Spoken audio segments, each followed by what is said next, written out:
jump scare! Happy New Year's jump scare! New Year jump scare! How's everybody doing? Hello, chat. How's it going? Happy first jump scare of the year. Happy first jump scare of the year. How are we doing? How has the first day of 2025 been treating you all? I've been working. This should surprise no one at this point. But I am very close, extremely close to being done with all the work I need to do before I can finally start enjoying my January break. Basically, the February Mail Club artwork is the last stuff I really need to do before I can go on break. The Ariana sticker we finished last time, minus like, you know, tweaks I'm probably gonna make later. And I gotta do Marina sticker, and I sketched the print yesterday, and honestly, guys, I might stream tomorrow too, because I would love to like just get all the Mail Club art out of the way. The stickers are the higher priority because, you know, I have to order those and it takes like 3 weeks for my manufacturer to get them to me. So I at least want to get the stickers done. The print I can procrastinate on a little bit, but I would prefer to just have it done so it's not hanging over my head like an anvil in an old cartoon, you know?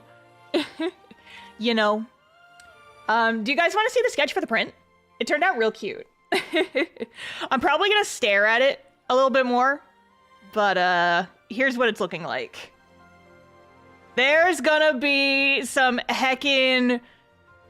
This is gonna be some frilly nonsense.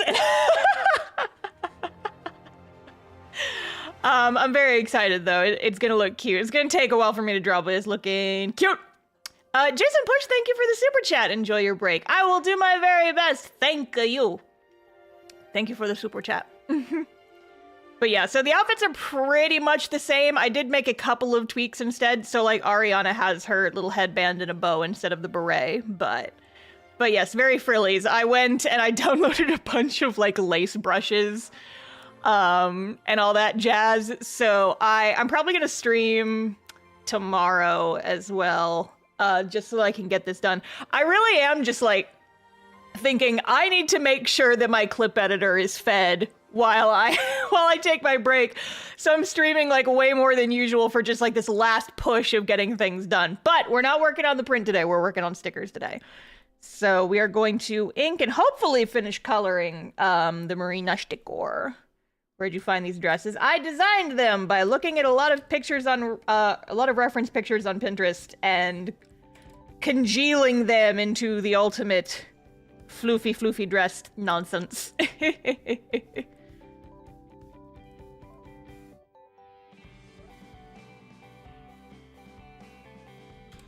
But yeah, so like this morning, I finished writing the last, for folks who are on the Patreon, you would know that I've been posting character Q&As every Monday during the hiatus, just to give you guys something to look forward to while the comic is on hiatus.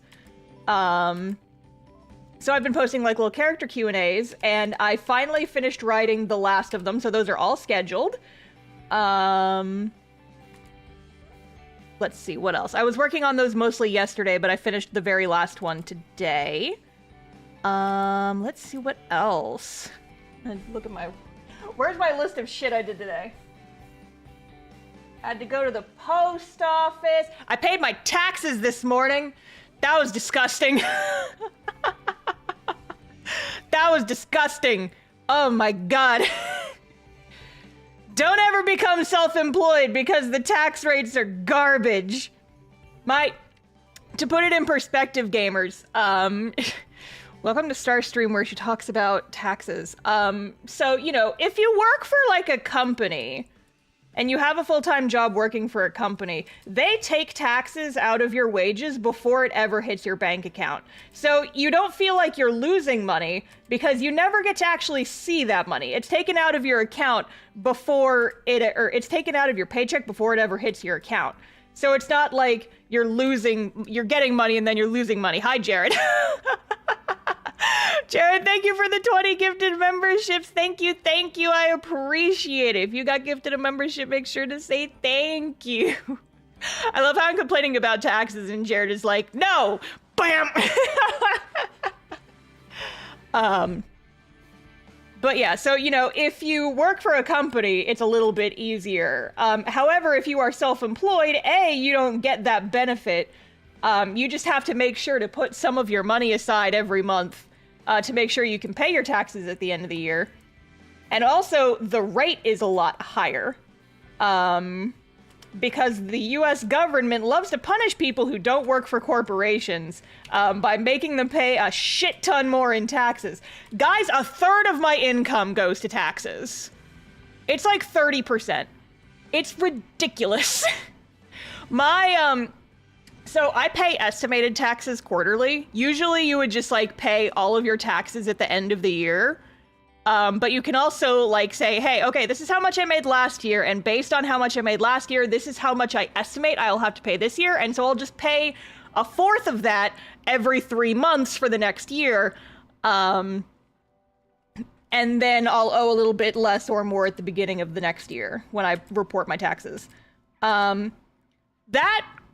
if you take my estimated taxes per year and you divide it up into like a 12-month, like this is about how much I have to put away each month to afford my estimated quarterly taxes. My taxes cost more than my mortgage, and it's not close. It's significantly more. I'm paying more in taxes than I pay on my house every month. Don't be self-employed. I mean, here's the thing. While it is a pain in the ass, I am making a lot more now than I ever did in any of my full-time jobs. So it's, you know, the salty and the sweet mixed together. But oh my God. Oh my God, you guys. I make, like to put it in perspective, I make my first office job out of college. I was paying just enough to have a 1-bedroom apartment to myself. And I was extremely comfortable. I was not making a ton of money. I did not have like a shit ton of expendable income, but I was comfortable and I was okay. I did not have to worry about money every month. And that was like my very first job out of college that was not food service, right? I am making 2 to 3 times more than I made at that job doing this, even including the taxes. Even with the taxes taken out, I am still making 2 to 3 times more than I'm making at that very first job. So, you know, I'm good, but like, goddamn though. But like, goddamn though, you know? Stonks, yes, exactly. That's exactly. I'm very grateful. I do very well for myself. I'm not like a bajillionaire or anything, but I make it work, you know? I imagine since you're living in a house rather than a 1-bedroom apartment. Yeah, well, the thing is like my house is, the mortgage on this house was cheaper than a 1-bedroom apartment in Austin was when I finally moved, because fucking rent prices have skyrocketed in the last like 7-ish years, which is how long ago I had that apartment. Yippee.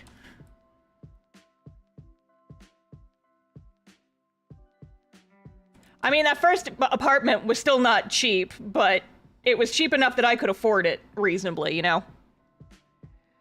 Ah.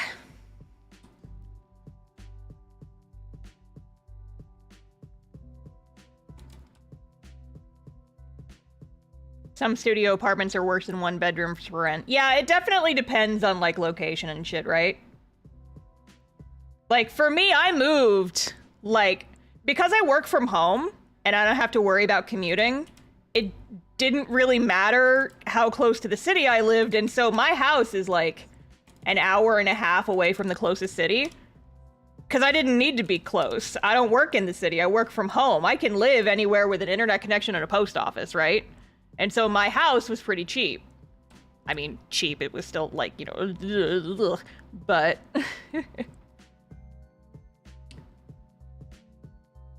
I'm actually hoping to move here in the next couple of months. Because I can finally afford to actually buy a house closer to the city so I can be closer to stuff. So that's exciting. Oh, yuppie. It's like 2 to 3K for a 1-bedroom apartment where I live, so yeah, it's pretty expensive. Yeah, that's about how much they wanted to change. Okay, so when I bought this house 3 years ago, my brother and I had been sharing an apartment before that. And for a like 1,100 square feet, 2-bedroom apartment, we were paying like $1,400 a month, I think. And we moved into that apartment right before COVID. And then when COVID happened, there was the whole rent freeze. And so they didn't raise our rent for like 2 years. And then when they finally were able, quote unquote, to raise our rent, they bumped it up from $1,400. It was like $1,450, something like that. They wanted to raise it to like $2,500.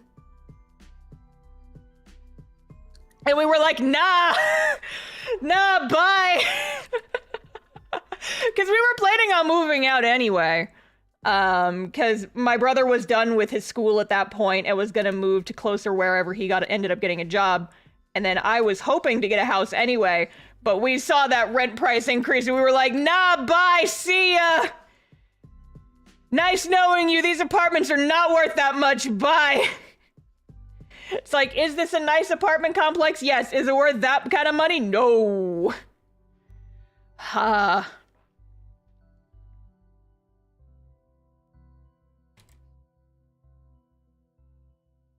So yeah, that was like the most gobsmacked I've ever been on the phone.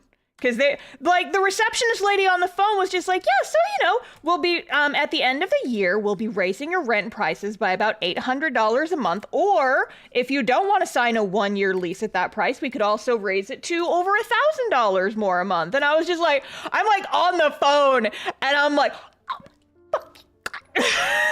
I'm just like, okay.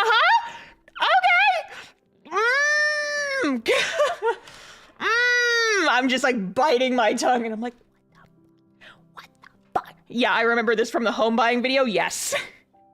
Yes, if you've seen the video about me buying my house, you would remember this story. Because, oh my God. Oh my God. As the teens would say, I was shooketh. My God. Yeah, so we don't live there anymore. Oh. We love American prices, don't we? Yup. It just makes me think back to when I lived in Japan and my little teacher's apartment cost like $300 a month for rent. I miss that. I miss that. It was less than $500 for rent and utilities every month. That was so nice. That's honestly one of the main reasons I was able to afford to buy a house, is because I just put all that extra money in savings and I used it for the down payment.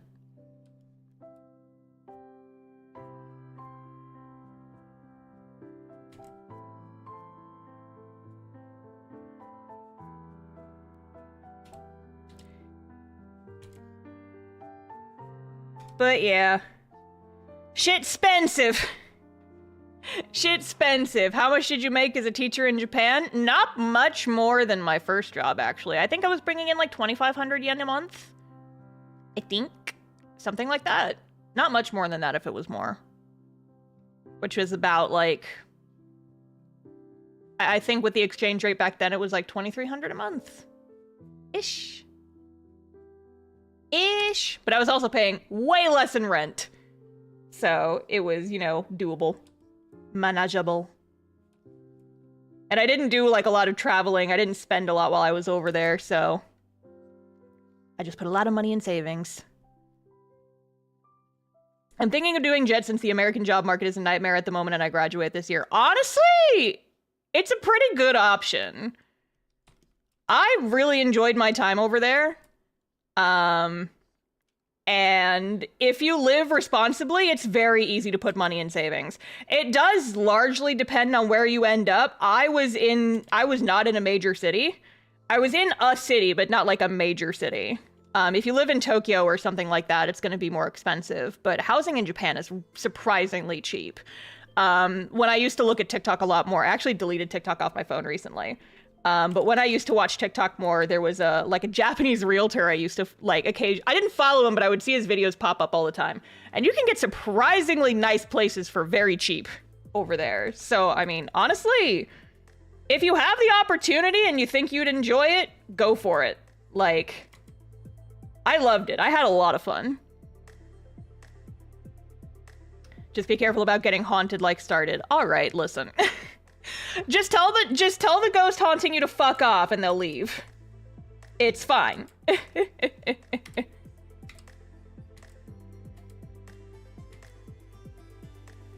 I think the one thing I would say about JET program, and any program like that, honestly, is you do still have to remember that it is a job.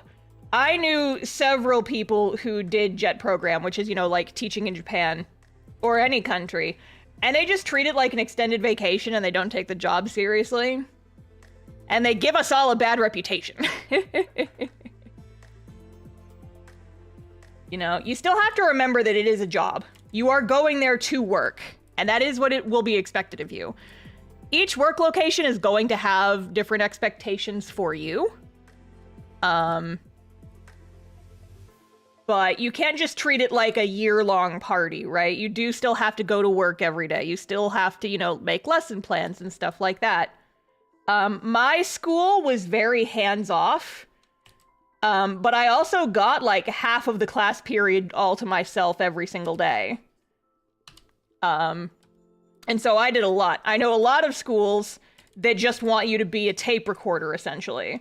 And they just want to hear, they just want you to read out of the textbook so that students can hear a natural sounding voice. I talk a lot about this in my videos that I've already posted. So if you're curious to hear more about that, I'm a bit more articulated if you go back and watch those videos. I talk about my personal experience, but again, your mileage will vary. I definitely recommend browsing the JET subreddit. I don't really even use Reddit, but I lurked on the JET program subreddit super hard in the years before I went, learning about the application process. This is just a thing with me. When I am anxious, I research. When something is making me nervous, I look up every single possible thing I can about that. I spent a year and a half researching the JET program before I finally applied. And by that point, I felt so fucking prepared. The cure for anxiety is preparedness, right? And I mean, it's the same thing with when I started doing art freelance. I was really nervous about not being able to make enough money. And so I spent a full year before I went freelance, spending all of my free time doing research, essentially. I made spreadsheets. I made lists of ideas and shit. I planned. I looked up how to do the taxes. I looked up what the rates would be. I looked up how to get clients.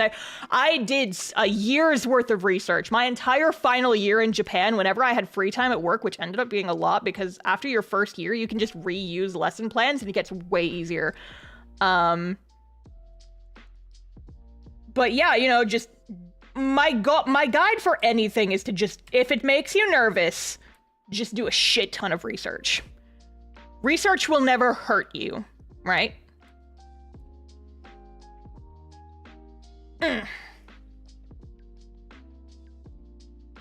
You were super prepared. Yes, I try to go into everything reasonably prepared. And I think it has helped me a lot in the long run, so. Oh, Noir, thank you for the super chat. Hi, Star, Happy New Year. Wanted to quickly say thank you for carrying me through my final year of uni. Oh, Vector's working.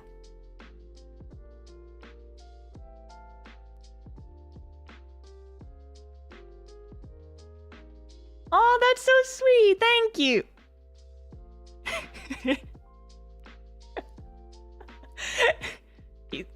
He's dictating the emoji. Thank you, Vector. I'd give you head pats if I could move my arms. You guys didn't hear him? You guys didn't hear it. He should be audible. Vector! He definitely read it. I heard it. Okay, well, anyway. Thank you for the super chat, and thank you. I appreciate that. I am glad that I was able to help even a little bit. But yes. I'm gonna have to fix some of my audio levels. I'll have to keep all this in mind. Applications are in September, so the input is really appreciated. If you want to, you can tag me on Discord if you have like specific questions that you're having trouble finding answers for. Because like I said, I've done it before, so I mean, I don't mind giving out advice. I would just recommend do your research first, you know? And then if there's still anything that you have questions on, I can do my best to answer, right? Just like at me in the Discord. The bot will yell at you, but you can do it. It's fine. I'm giving you permission. Starts gaslighting us about Vector. I heard him. I don't know why you guys didn't. I haven't adjusted anything. So I don't know why he wouldn't be working. I think I need to download some kind of update for the extension that lets him talk. But I couldn't figure out how to download it before the stream, so... I'm not gaslighting you guys on purpose. I promise. I definitely heard him. I'm sorry that you guys didn't. Reminds me of when Joecat had Gobbo read super chats. Yeah, I'm not sure if it's the same extension, but I just like having the little pets that read super chats and stuff. It's cute. I saw his mouth moving. See, Sly knows. Sly, like, yeah, his little animation went off. Should I do it in the request and feedback channel? That way it's not in a weird spot and it's easy to see. I'm not sure what channel would be best for that. Maybe even just like general or adulting general. One of them's. Here, Sly, you're here. If I get tagged about Jet program stuff, don't yell at them to take it to another channel. I'm opening myself up to this. Oh, but that does remind me. That does remind me, actually. I mentioned this on Blue Sky and I didn't get a whole lot of responses. And it kind of came up in Monday's stream and I forgot to go into it further because I think we got distracted. So I know that a lot of like students, art students specifically, adulting channel where we talk about taxes. Yes, exactly. We have an 18+ channel on my Discord server and it's literally, there's nothing not safe for work in there. It's literally just like talking about taxes and shit. But yeah, so I get emails on a fairly frequent basis asking from like students who are in art programs who get the assignment of interview a working artist in your ideal field and ask them questions. And unfortunately, a lot of the time, I do not have time to field questions. Because that is one, like, you know, I'm a working artist. I have to spend my time, you know, working. And it's just, you know, it's a lot of time off. If I took the time to respond to every single one, that would be a lot.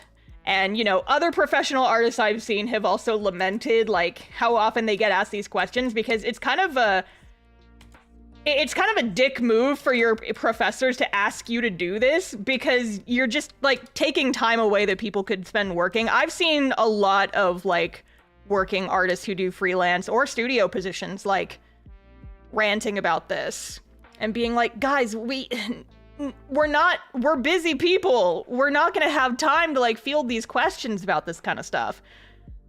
But it got me thinking, because an artist I can't remember who it was, but I did see in the past that someone who got asked for like interview questions a lot just like wrote a blog post with the most commonly asked questions, and whenever they would get asked for interviews, they would just like direct people to that blog post. I think I want to do something like that, but make it a video so it's a little bit more accessible, I guess. Just like, you know, ask an artist questions and just like answer a lot of the frequently asked ones. An FAQ is never a bad idea. Yeah, I could use it as partially like, hey, here's just me talking about my job, and you can you absolutely have my permission to use this for like interview assignments. If you get assigned like a bullshit email an artist and like ask for several hours of their time so that they can field questions for you, you can just use my answers from this video for that and say that you interviewed me. You have my permission to do that. But then also, you know, just like in general, I think folks might find it interesting. Just kind of talking about the realities of doing this kind of stuff for a living, right? Frequent artist questions. Oh, I kind of like that. That's fun. That's catchy. I might steal that. Theft. But yeah, so at some point, I might start fielding questions, but this isn't going to be a thing until after January because I'm taking a break. But I might start taking questions before then just so I can stockpile them. And just be like, hey, if you've ever had to do like an interview and artist assignment, or you're curious about like my job specifically as a freelancer or also as like a comic artist or like any of that stuff, a specific FAQ talking about the job, I think would be an interesting thing to tackle. So that's something I'm thinking about doing as a future video. I have too many videos on my videos I want to do list. And this is just one more, but I do think it would be a good resource, you know? Your video talking about getting into markers and sketchbooking inspired me for this new year. I have a bad habit of not doing enough thumbnails and color and drawing for fun, so I'm going to try less digital. Yeah! I wish you luck. I use my sketchbooks as my for me drawing time, and it's been very relaxing. I haven't done it in a couple weeks. Just because I've been trying to focus on getting all my work done. But, and you know, I've been a little burnt out. And so I was trying to just like not push it. I'm like, I'm just gonna not sketchbook for a couple weeks until all my work is done. And then just kind of, you know, like let myself recharge a little bit. Sometimes you just gotta take a break, you know? But yes, I do have several ideas for things I want to draw in my sketchbook when I eventually have the strength. I've got a lot of D&D blurbos I need to draw. So, you know.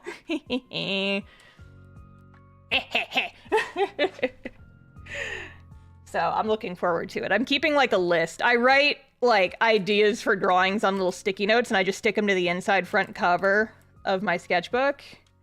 And then when I'm feeling up to it, and if I'm ever art blocked, I just look at those and I'm like, ah, yes, it is time. Hang on, let me get the water.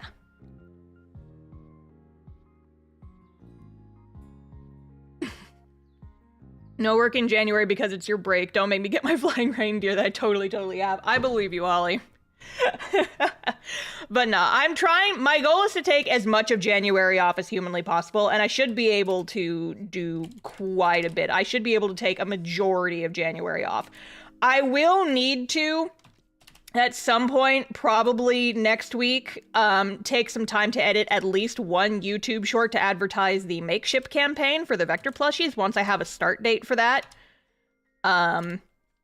But that's the biggest thing on my list that I haven't been able to do yet because I don't have the start date yet because all my Makeship people are on the holidays right now. But that's really the only thing that I'll be forced to do. And then aside from that, I should be good. And that won't take too terribly long. I've already like recorded them. I just have to edit the visuals together, you know?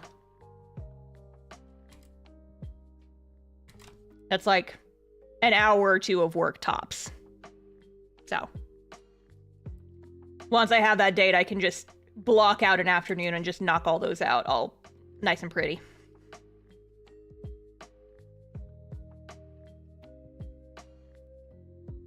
Ah.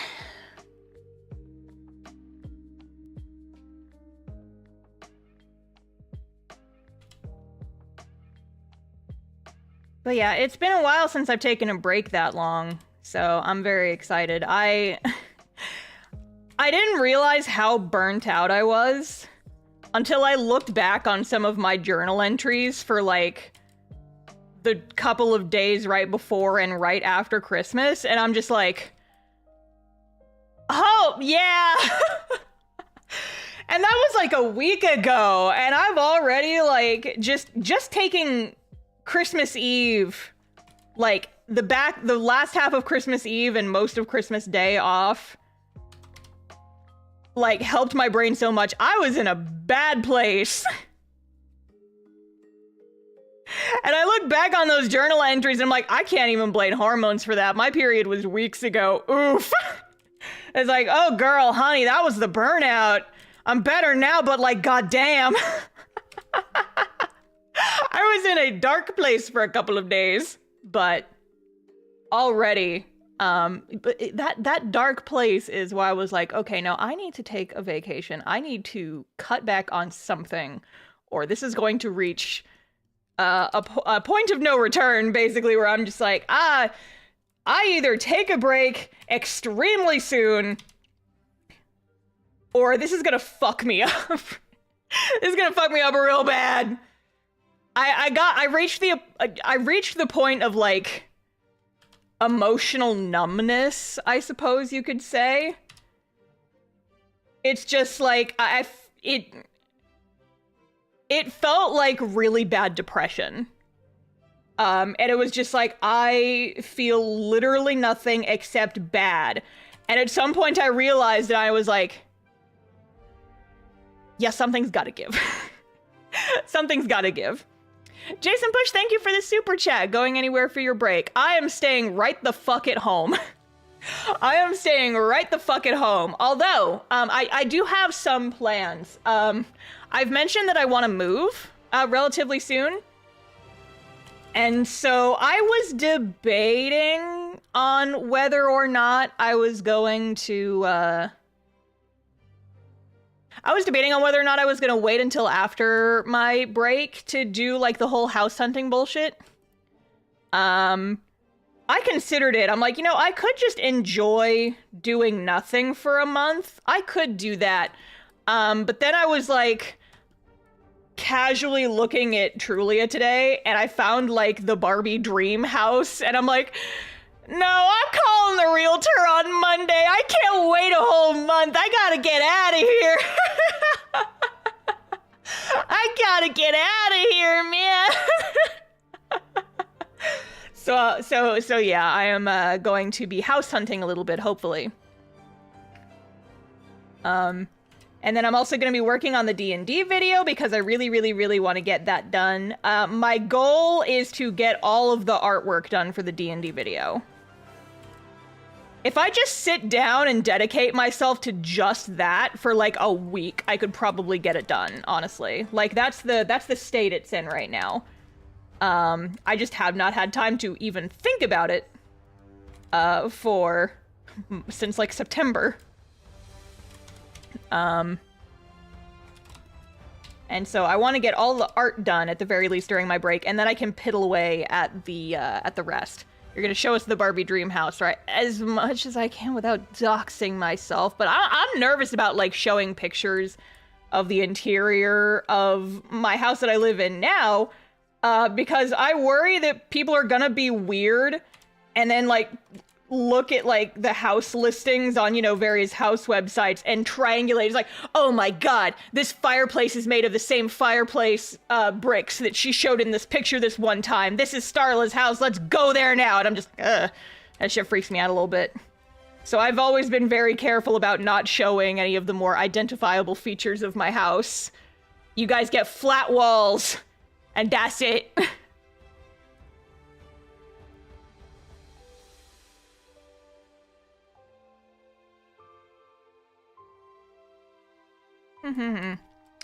Marina, why do I always draw you in so many ruffles? A crowd of fans try to buy your old house when you sell it. God, that would be weird, but wouldn't put it past people. I wouldn't recommend revealing too much of your future house. Yeah, I'm not even gonna say like what area of town it's in.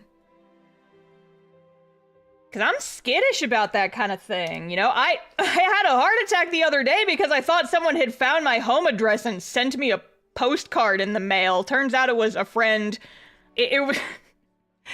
I yelled at her for this, you know, like in a friendly, loving way, but like, Jocelyn, your husband gave me a goddamn heart attack. So I mentioned I went to go visit a friend a couple months ago when she got married. I didn't know her husband before the wedding.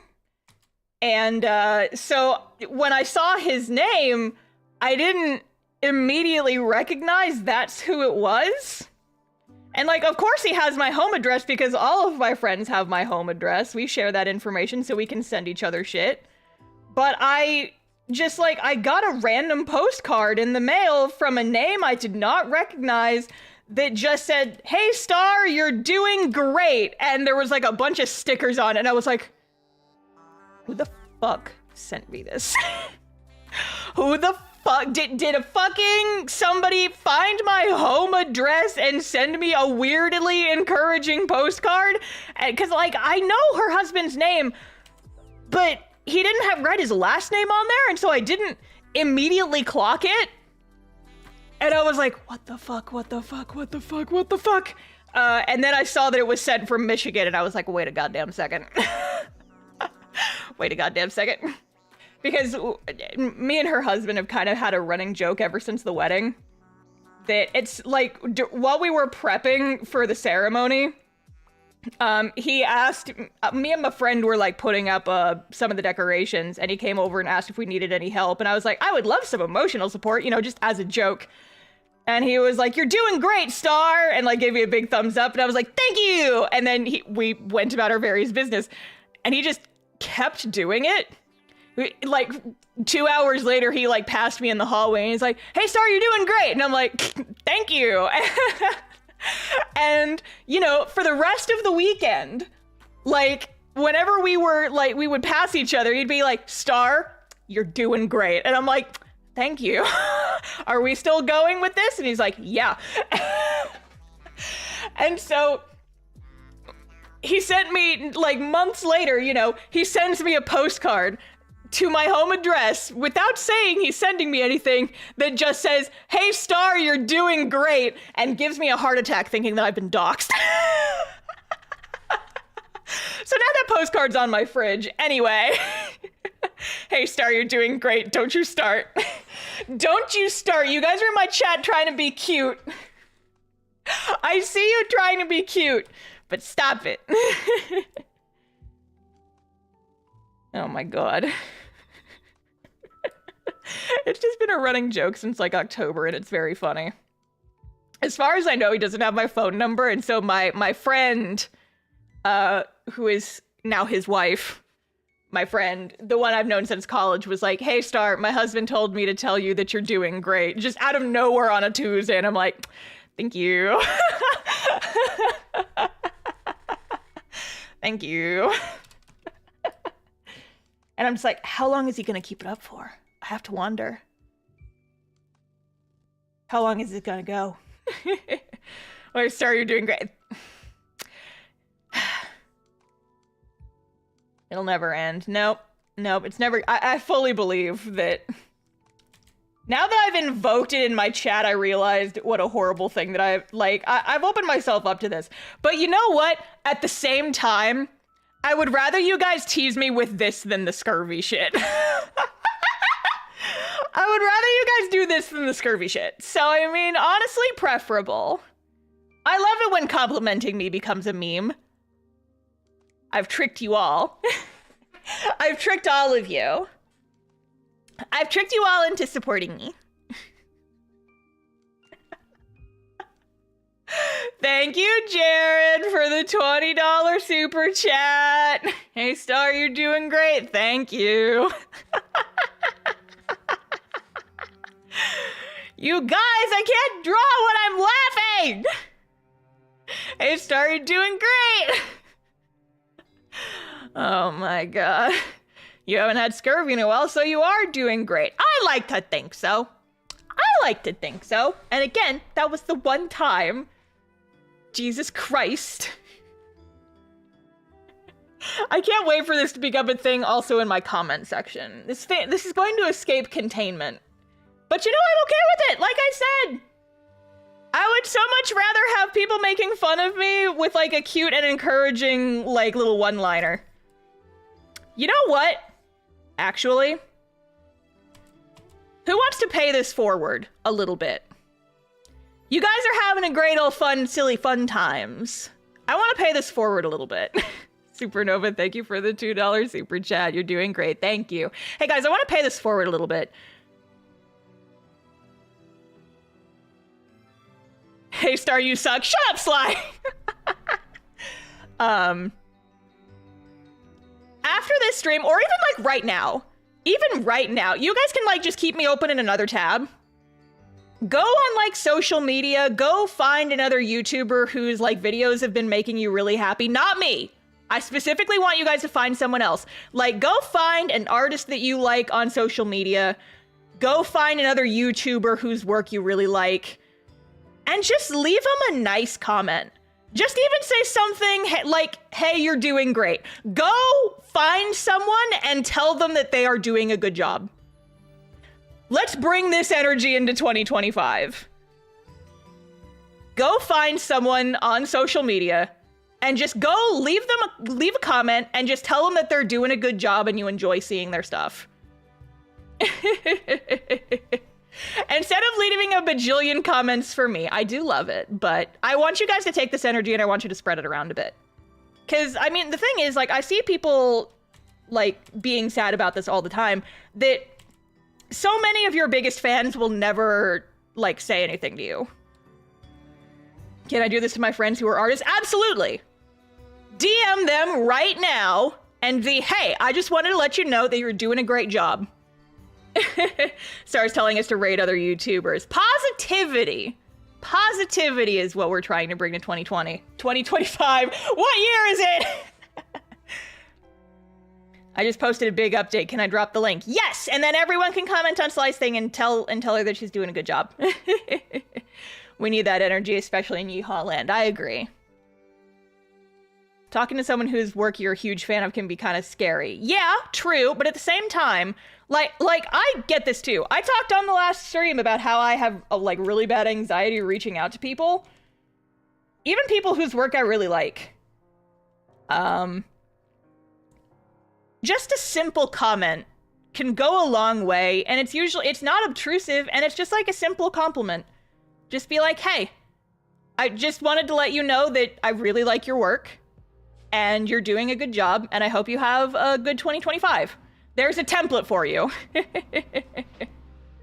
Happy New Year, you're doing great, I love your work, etc. Legion of Positivity. Yes, you guys are all... I joked about how my chat is my Legion of Pikmin on last stream. Instead of ordering you guys to kill, I'm ordering you guys to go be nice to people. I'm back from complimenting. Good! Hey, honor system, we have to do this. Go leave a comment on someone's feed. When you come back, tell me. Drop it in the chat, and we can all, like, be moral support for each other. Done. Nixie useless. Yes, good, nice.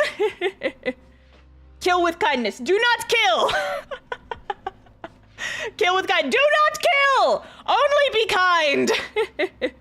I did it to Jay. Good. Bully my friends with nice things. I dropped my tablet pen and it has disappeared into the dark void. Where the fuck did it go? Hold on. Literally, where the fuck did it go? Hello? I think it just got sucked into a pocket dimension. What the fuck? Here, you guys continue to be nice. I'll be right back. Where the fuck did my tablet pen go? Hello? What the fuck? Where did it go? I spun it out of my hand and I didn't hear it hit the ground. Where did it go? Hello? Hello? What the fuck? Okay, maybe it went under my chair and it hit the... There it is! It rolled under my chair and there's carpet, so I didn't hear it hit the ground. That was weird. How'd that happen?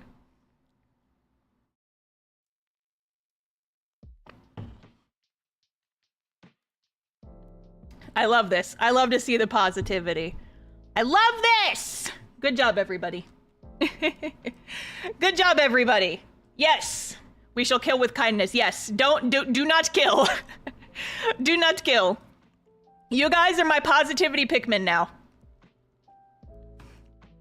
You guys are my positivity Pikmin. Go forth and make people happy. Make people excited. Even if it's just like an anonymous comment on Tumblr or something.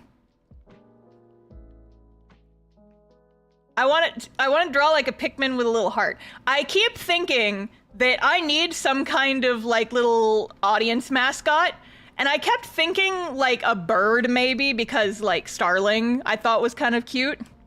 But I kind of like the positivity Pikmin. Imagine, if you will, little Pikmins with heart-shaped leaves. And they just go around like spreading kindness. That's you guys. That's you guys now. You guys are my little positivity Pikmin. Something very cursed is about to come out of my mouth, and I'm so sorry, but you guys are my little... No, I can't say it. Positivity Pikmin. PP energy. We have to name them something else. We have to name them something else. If you guys help me come up with a better name. Copyright free Pikmin creatures. I ruined it. I ruined it. Peeps? I do love Peeps. Peeps is very cute. PP energy. Yeah, okay. I figured that some of you guys would understand that reference. Thank you. You guys are my Pick Peeps. The Pick Peeps. Just Peeps for short. The Pick Peeps. I don't know, we'll workshop it. We'll workshop it. Maybe something that has a different acronym. Maybe something that has a different acronym.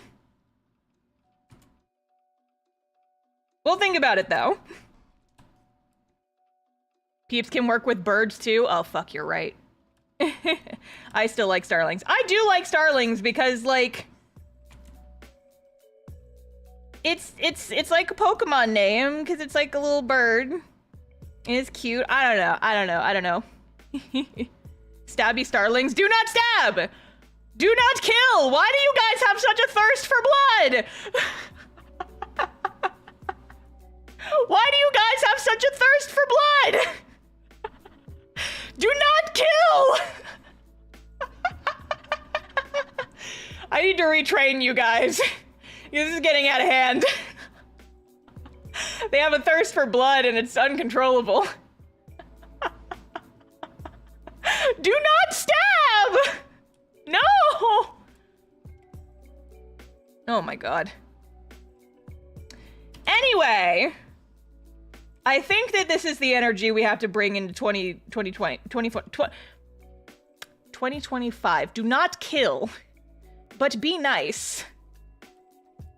Be nice, you know, just like tell people that you appreciate their stuff, especially if they have like a smaller audience and their work is more underappreciated. I feel like this is the energy I want to bring.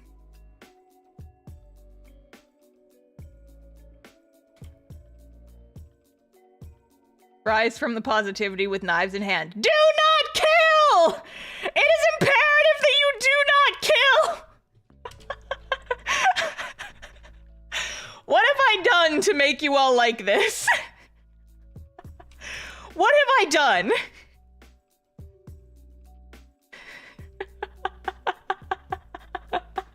"2020 is going to go great." Shut up.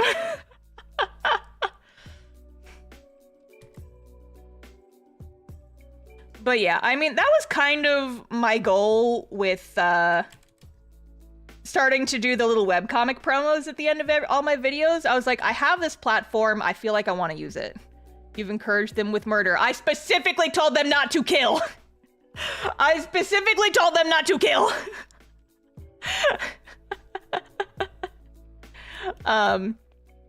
But yeah, you know, it's like, even if it's just something as simple as a little bit of additional exposure they might not have gotten otherwise, I just think that that's something I can do that will help people out.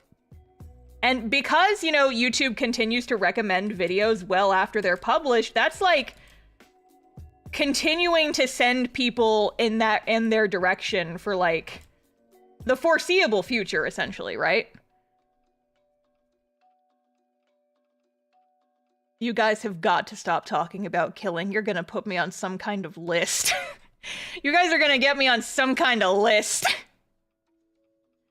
The FBI agents are like, why are these little Pikmin so obsessed with murder? What has she done to them? See, I was gonna say you guys could be little pink Pikmin, but pink Pikmin already exist. I need a star-specific Pikmin design that's far enough away from an actual Pikmin that it's not going to get me sued. Starmins? Oh. Ooh, that is cute. That's pretty cute. Little Starmins. That's... I fear that may be the current winner right now. Starlings is still pretty cute, but Starmins is also very cute. And has a very strong image associated with it. I like that better than the Starmie. There was like the people trying to be like the Star Army a couple months ago. And while that was fun, this I feel like has similar energy, but a cuter aesthetic. Do not kill! Do not stab! Why do you guys thirst for blood? What about Starlights? I feel like it's cute, but I worry it's a little generic, you know? The murder drones, you know why that will not work. Maybe have them look kind of like Luma from Mario Galaxy. Okay. I'm making a new fucking canvas for this because that just gave me a fucking brain blast. Consider, they're very Pikmin-esque, but they're like little star shapes, and they have little arms. This is too long. They need to be squatter. They look like little Lumas, but they have like the little hearts on them. Kind of like that, but less stupid looking. And they have a fucking knife because you guys want to stab, apparently. Go forth and design yourself. Okay, here. Everybody go home and make your Starman Sona, okay? Everybody go home and draw your Starman Sona. You can assign them various colors, but the important thing is that they spread love and do not give them knives. Official mascot design. Put them in my Discord or at me on social media or something. Make a form link and we can send you ideas. I'm not sure if I want to do a whole like Google form for it, but how about cookies instead? Yes. Give yourself props. I like this. I kept thinking that I needed some kind of like little chat mascot type creature, and I like that it's customizable. This is fun. This is fun. We're coming up with this together. Little Starmins. It's kind of fitting. Because, you know, you guys are like a little army. I go off and I tell you to do tasks. Like make a web comment or leave nice comments on people's things. What are we called again? Starmins. S-T-A-R-M-I-N-S. Here.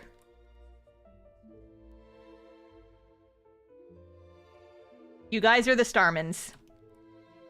Can I have a crossbow instead of a knife? I guess. Hi, Saven. Welcome to hell. My chat wants to kill, apparently. You've missed a bit. Starmie for short. No, you guys are Starmins. I guess the Starmie can be like the collective noun. Star's not letting us commit murder because I cannot be held responsible for you guys. I don't want to go to court because my audience is committing murders.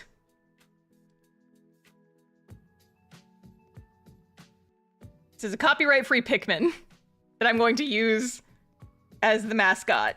And you guys can design your own, if you wish. Isn't Starmie already a Pokemon, though? It is, but it's spelled differently, so legally it's copyright-free.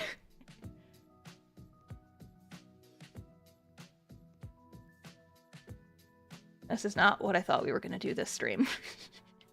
This is not what I thought we were gonna do this stream. But then again, that applies to most streams, I think. I never know what the fuck is gonna happen when I turn on one of these. Can we design our own weapons as well? I guess! I guess! But again, it is imperative that you do not kill! The mascot of the Starmans is do not kill.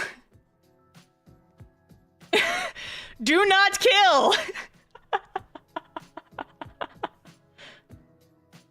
Do not kill! God.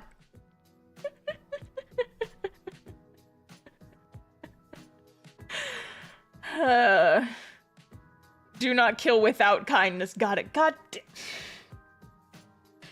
I'm gonna lose my shit, you guys. God damn it.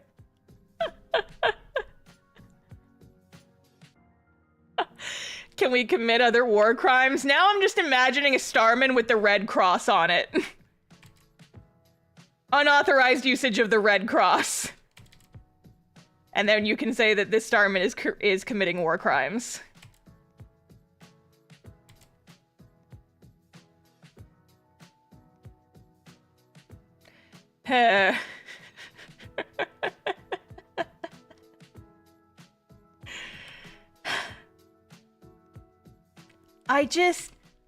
I'm just here to draw. I'm just here to draw. I'm drawing like the cutest shit imaginable, and you guys keep talking about murder.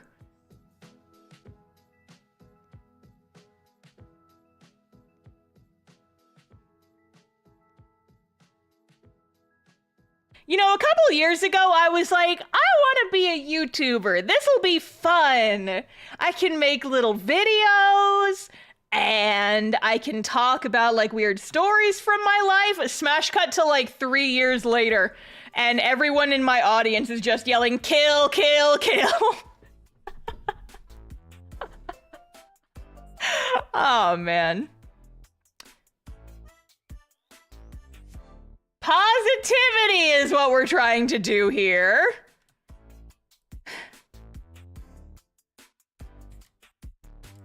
I started this conversation saying, like, yes, be, like, go forth, little army, and go, like, leave nice comments on people's posts, and encourage your favorite artists and creators.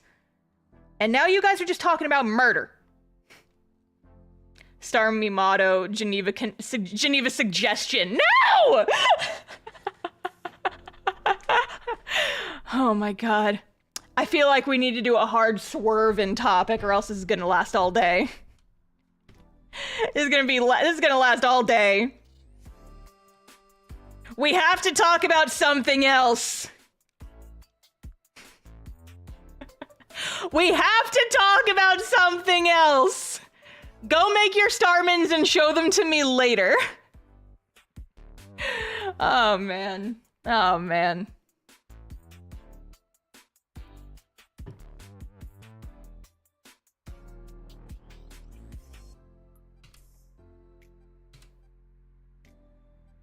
Oh, here's something funny I can talk about.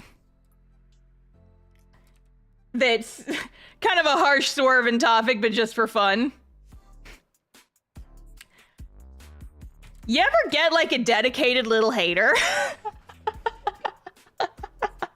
You ever just, like, live in someone's head so rent-free that they keep leaving hate comments because they think they're gonna do something? It's very funny.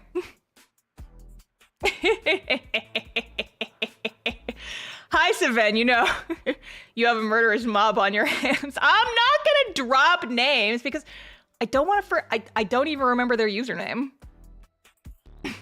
I can't name drop then. I don't even remember them. I don't even know who they are. I've forgotten already. Their name is like a leaf on the wind. It's gone from my memory. Eaten by a dinosaur somewhere.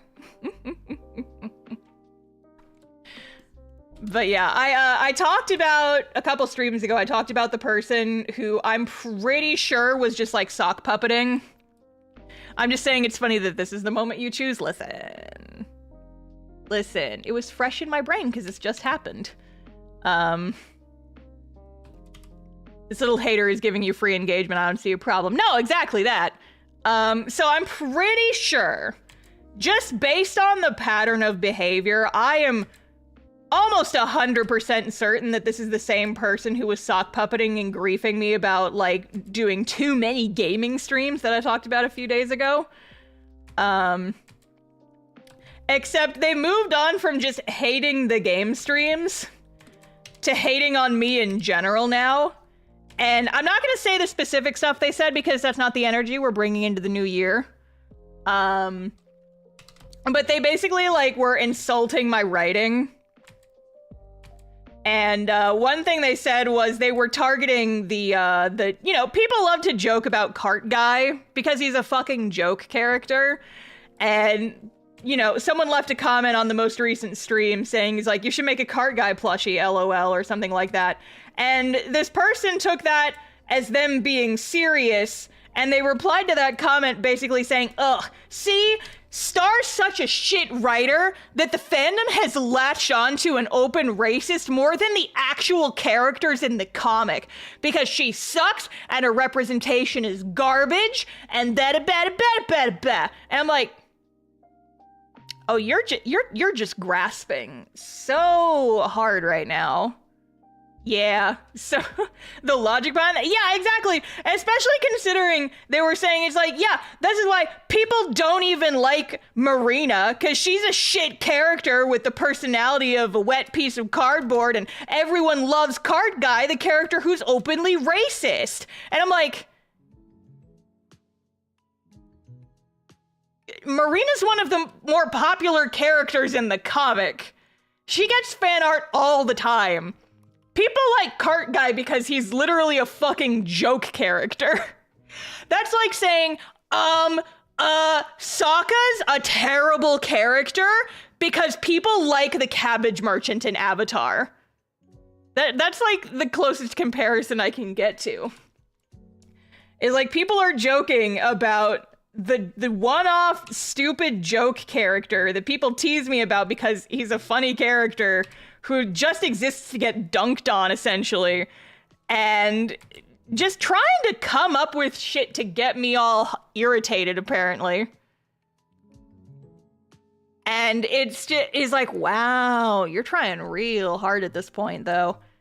You're trying really hard. Me just drew Marina this past weekend. Exactly! Marina gets fan art, like, all the time. And, like, yeah, she doesn't have as much character development as some of the others in the cast because she just got introduced, like, a couple chapters ago, and we've been doing other things. Like, I like to think that, you know, I drop in character development slowly over the course of a long period of time so that you can see what these characters are made of instead of just me telling it to you. But apparently, that's not good enough for this person with the pissy cornflakes, right? I feel like I just, you know, because I ignored their first comments, now they're just pissed that they weren't able to get my attention, and so they're just leaving hate comments instead. But I mean, joke's on them. I'm just gonna, you know, continue blocking and deleting their asses. Thanks for the free engagement, though. And honestly, in this economy, thanks for letting me live in your head rent-free. You really didn't have to do that, but I appreciate it. I'm so intrigued about her. That's a sign of a good character who keeps the audience invested. Thank you. See, that's the goal, is I don't give out all the information about every single character right away, because when you first meet a person, you don't info dump your entire tragic backstory on them. You have to unlock at least level 2 friendship before I'd start trauma dumping on you. Or come to my streams when I've had a bad day. And those are the streams that get unarchived. I mean, you don't, Saven, no. Saven, no.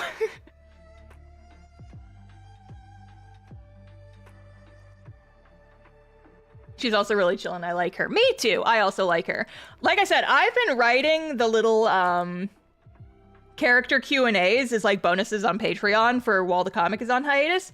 And for a long time, I did actually consider Marina to be the character who personality-wise is least similar to me. And that was why I found that she was one of the harder characters to draw.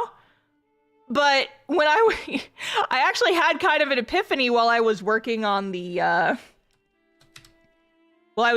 Q&A section for her, the one that just went up a few days ago.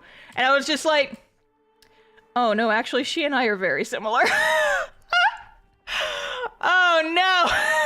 It's like, oh, she definitely does have a lot of my shit in her. It was just more subtle stuff, because I'm like trying to answer all these questions. I'm like, oh no, that she and I are extremely similar, actually. It just wasn't super obvious. Whoopsie doodles, whoopsie daisy. Oh man. Or you could trauma dump about some specific elf. Holly, I have already written the Zara Q&A. It's scheduled. It's in the queue. I promise it's coming. I actually just wrote the final character Q&A, which is, they didn't get many questions individually, and so I grouped Sonia, Taryn, and Liam's all together. And one of the questions was just, what are your thoughts on Zara? And it was a question specifically for Liam, but I decided to go ahead and have all three of them answer it. And that was a fun little character exercise. How the characters like all kind of focus on different parts of other people's personalities. And I'm just like, oh, god damn it. I love writing so fucking much. I love writing. Oh, I love character. I love character shit so much. Oh my god. It's so much fun. I love writing character dynamics. I don't know if you guys could tell this from the everything about my work and my channel and all that, but god damn it, I love character writing so fucking much. So good. I love how you draw curly hair. Thank you! I decided to play around a little bit, and I'm giving Marina kind of like drill curls for this. I just thought it was cute and I thought it fit the vibe. So she gets drill curls for this outfit. She went to the salon and she got her hair curled for her little outfit. Because,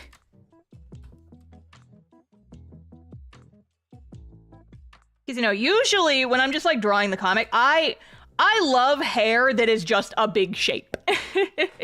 You can look at like any of my character designs and tell this, but I love it when hair is just a big shape.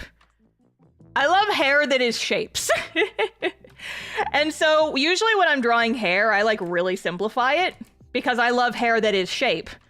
But you know, it's kind of a special occasion. It's like a mail club. It's a special little illustration. I can draw more detailed hair as a treat for you guys every now and again. It's a treat for y'all.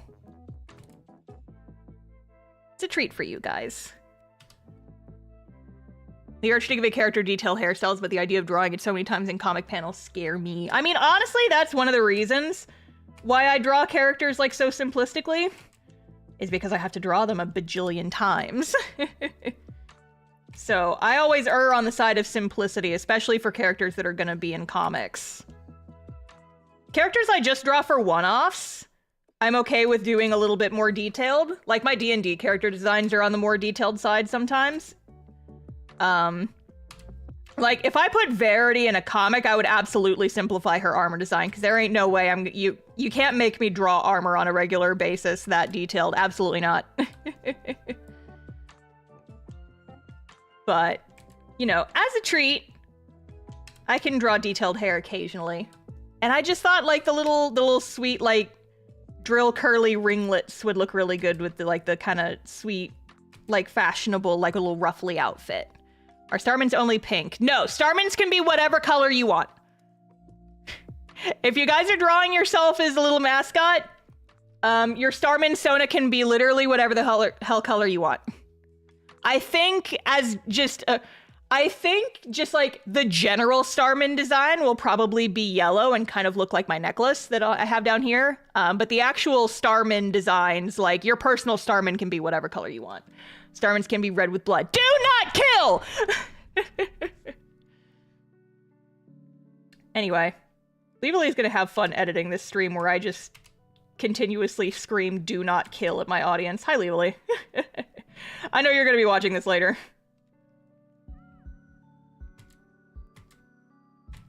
I'm just imagining like a Star out of context supercut where just occasionally different takes of me screaming "do not kill" are like edited in periodically.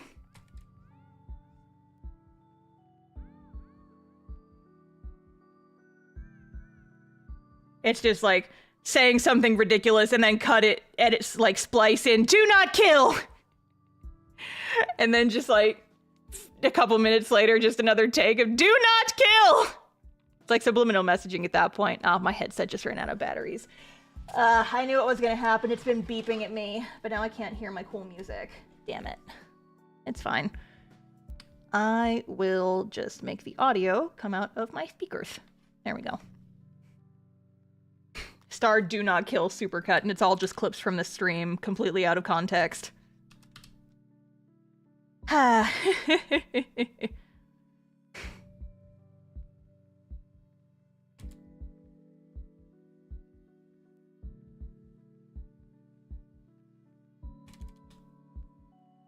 yeah, I guess just to put a bow on the conversation from earlier is, your hate comments cannot hurt me. Thank you for the free engagement. Instead of leaving, you know, useless hate comments on a YouTuber's page, go leave a nice comment on someone else's work. It should not be me. Go tell someone that you like their work. Do that instead. We're bringing a different energy into the new year, you know? Positivity is the best policy. Oh, have I told you guys about my new, like, positivity planner? I think I mentioned this on the last stream, but I can't remember. Did I? Folks who were here on the last stream, did I talk about my positivity planner? I don't remember if I did, but I feel like I did. I feel like I did. I know I've mentioned it on Blue Sky. I can't remember if I talked about it on stream or not. Yeah, I did. Okay, cool. No? Okay, well, some people didn't hear about it. So the TLDR is that, like I said, I was getting into, you know, like the new planner style for this year. And I bought the little one first, thinking that would be big enough, but then as soon as I had it, I realized it was gonna be too small. And then I ended up buying the larger one, and then I was like, okay, I have the larger one now, but what do I do with this little one? I don't wanna waste it, because it's got, like, you know, the really nice paper, and it was kind of expensive, so I still wanna do something with it, but what? And I've decided it's gonna be my positivity planner. Where every day, I write down all the nice stuff that happened, silly conversations that made me happy, printing out like fan art and nice comments that people leave me and pasting it in. And I'm just gonna do that all year.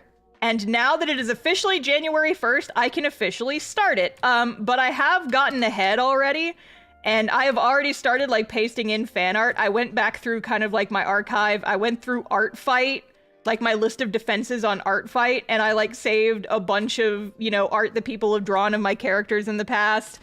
And I went and I printed them out and I stuck them in, and I'm leaving a lot of space for me to write kind of between the little stickies.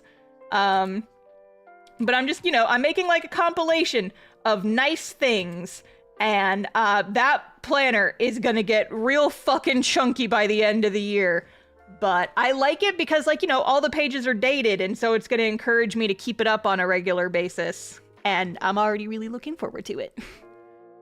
That sounds so cool, but I don't have a planner. You can honestly just buy, like, a cheap notebook or something and do that. Just a little, like, collage book, essentially, is kind of what I'm aiming to do. Just print out nice things and just keep them in a little physical location that you can refer back to and, like, add to on a regular basis. What I used to do, and I still somewhat do this, is I have a folder on my desktop with just, like, screenshots of nice comments and stuff. But at some point, it just got a little overwhelming, and I stopped keeping up with it. And then my mental health went in the shithole.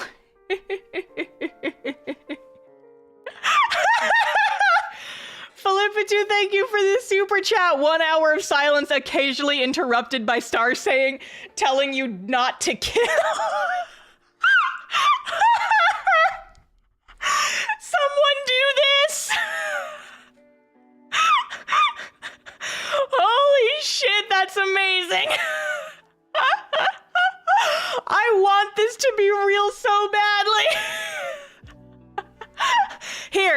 Here. I'll give you a couple more clean takes, okay? Here. I'll turn off the music for a second. I'll give you guys some clean takes. Are you ready? Are you ready? Do not kill! Do not kill! Killing is bad. Do not commit murder. Do not do crimes. Do not kill. It is absolutely essential that you do not kill. Put the knife down. Stop it. Do not kill. Okay, I think that's enough for y'all. I think that's enough. You guys can use that. And then that's my new ringtone, Jesus Christ!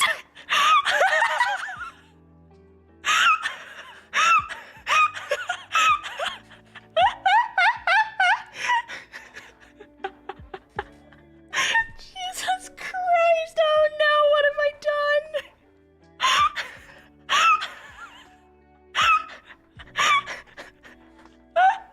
New ringtone, holy fuck.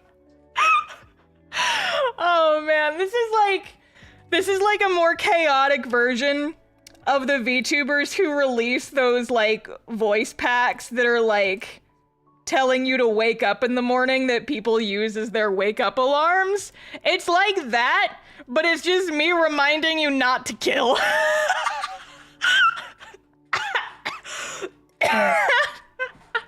Jesus fucking Christ.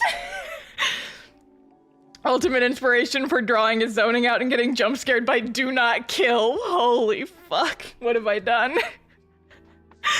What have I done? The contrast between that energy and what I'm drawing right now is hilarious. I need a drink. I need a fucking sip right now.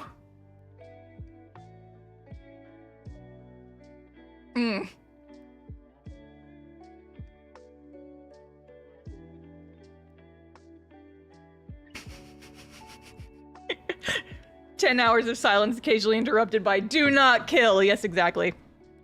Hang on, I gotta go blow my nose real quick. I will be right back. Where's my mute button? Hi!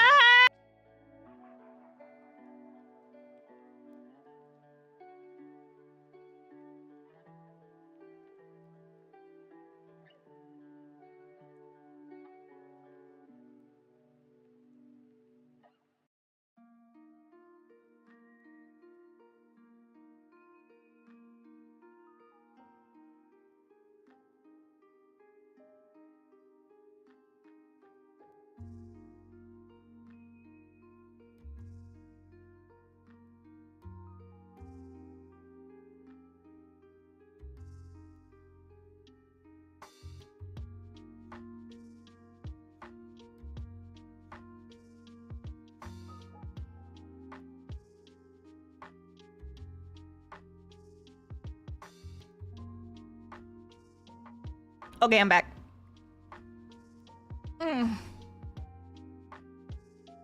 Yeehaw.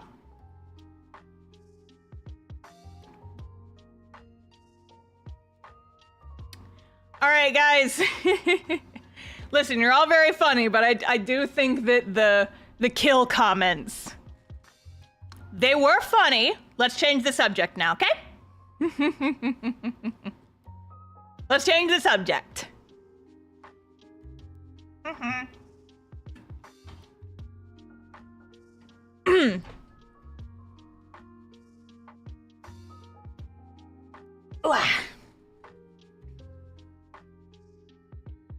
Thoughts on Goku? How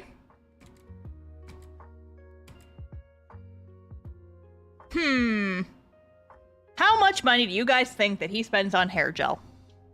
Like, my god, the entire cast of that show, right? There's like an entire industry based around like people styling Dragon Ball Z and Yu-Gi-Oh wigs for cosplayers.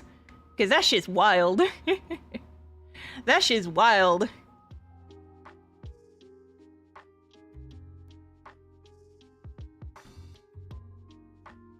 Hair held up with vibes alone. God, I wish that were me. See, my thing thing is, like, I've never watched Dragon Ball, so I don't know how this ended up becoming the thing. The joke on these streams, but...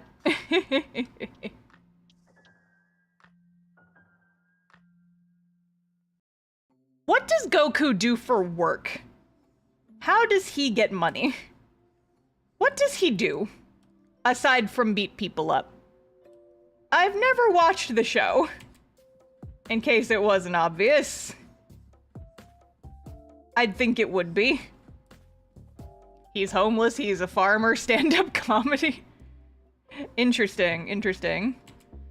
See, now I'm just imagining like a Yeehaw edit of Goku where he's just like, I'm just a humble cabbage farmer. If you wreck my crops, I'll wreck you. And he just fucking punches somebody into space.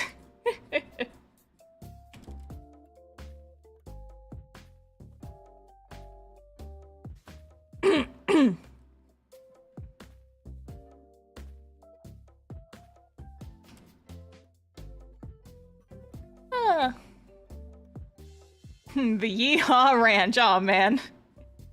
I forgot about Yeehaw Ranch.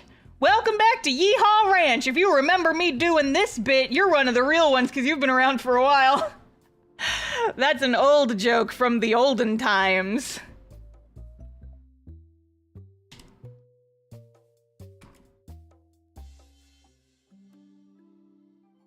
That's one of the old stream clips from before the channel went crazy. I had like only a couple thousand subs when that first went up. When that stream happened. Back in the days. Explain? Now. Now.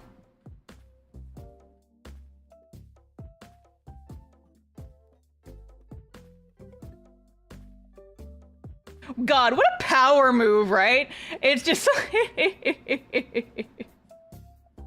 it's just like, explain this weird inside joke you're talking about, and I'm just like, no. No, I don't think I will, actually.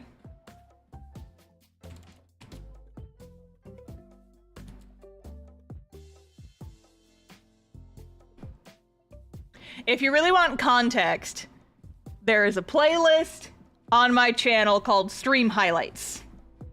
You will find the answers there. Go forth. And that's all I will give you. But back when I used to stream video games more frequently, I used to occasionally do just like silly edited clips. I don't have time to do them much anymore, but I still look back on those ones fondly. You guys can watch me absolutely lose my shit several times. Because I usually just clipped the breakdown, the mental breakdown moments that repeatedly happened during those streams. Having a mental breakdown to the soundtrack of Nyan Cat during the Sonic Adventure streams. What happened to the Breath of the Wild pacifist run? I had a mental breakdown. You guys saw it. It's in the clip. The lay waste to an empire days. Yes, like, people still, my friends still reference that. It has been years since those streams, and there's probably most of my audience does not know those jokes. But basically what happened is I did a pacifist run of Breath of the Wild because it was just kind of an impromptu thing that I did because my original plan for stream that night didn't end up working out. And it ended in me having like a very frustrating time for reasons completely unrelated to the challenge. And I just had a little bit of a hot girl mental breakdown moment, and we don't talk about it. We don't talk about it anymore. Do you have streams playing Bloodborne? I remember watching the video killing Cleric Beast. I do. Those are archived on my second channel, which you guys should all go subscribe to, by the way, because I've been uploading edited stream clips over there. In fact, I'm gonna grab the link to that really fast because I need to be screaming about my second channel more.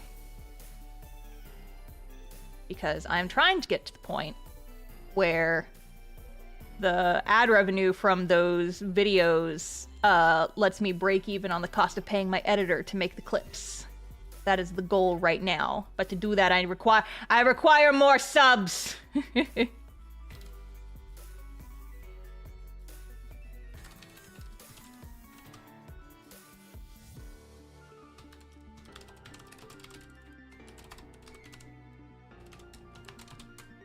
Here. Subscribe. Pin massage. Here. Everybody go follow that. Everybody go subscribe to the second channel. Only cool people subscribe to the second channel. If you want to be cool, you know what to do.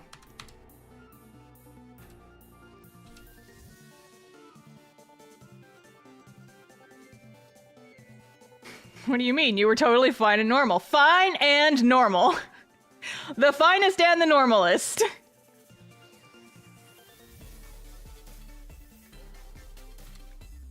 I need to be better about remembering to yell about the second channel.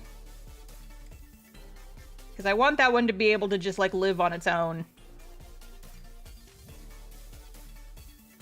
Are you planning on restocking any Rune Factory 4 pillows? I missed my chance to get Dillis. Unfortunately, no. I'm actually in the process of trying to fully discontinue those, and so any sold out designs are not going to be restocked. They didn't really sell often enough for me to, like, keep them around, and I'm kind of shifting away from fan art at this point. And so a lot of my kind of more mediocre sellers I'm actually in the process of discontinuing. In favor of focusing more on, like, original stuff. So, if there's fan art on my store that you really want, it might be in your best interest to get them ASAP. Because I'm probably going to be discontinuing stuff. Would you still occasionally make fan merch? Yes, but it's going to be a lot less common.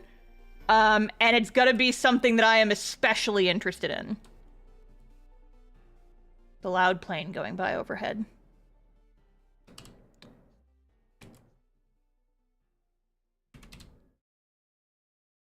Because, yeah, at this point, it's like I really have to balance what it's worth spending my time on. And because I'm going to be doing less conventions, my focus is less on fan merch and stuff like that. Zara pillow plushie when? Listen. I will consider it in the future, but right now I'm kind of focused on other things.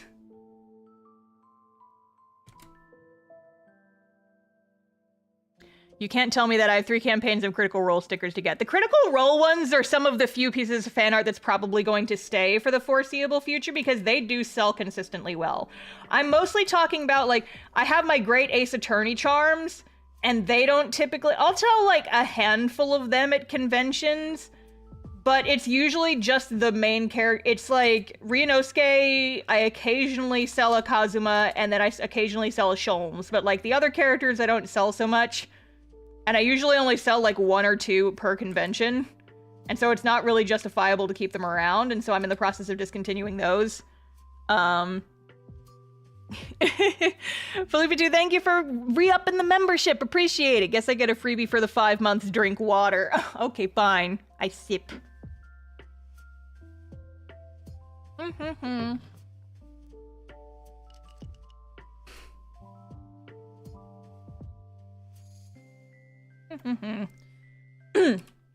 But yeah, like, the Critical Role stuff still sells consistently well no matter what con I bring it to, so that's really helpful.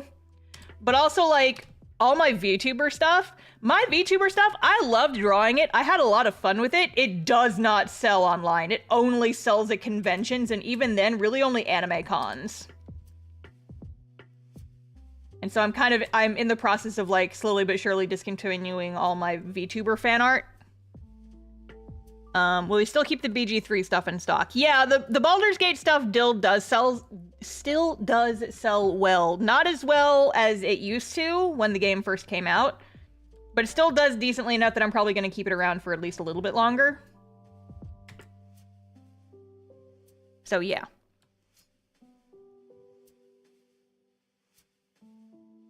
But yeah, the main fan arts that I'm keeping for a while, I'm gonna be keeping Critical Role around because that still sells really well.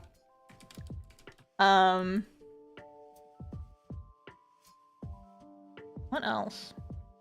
And then obviously, you know, I'm gonna keep the Castoff stuff around because that's my bread and butter at this point. But the second your Etsy shop is up, Murakumo and Wrecker, here I come. So here's the thing. I think the Etsy store is gonna stay dead. You can buy stuff on my main website, TheStarfishface.com.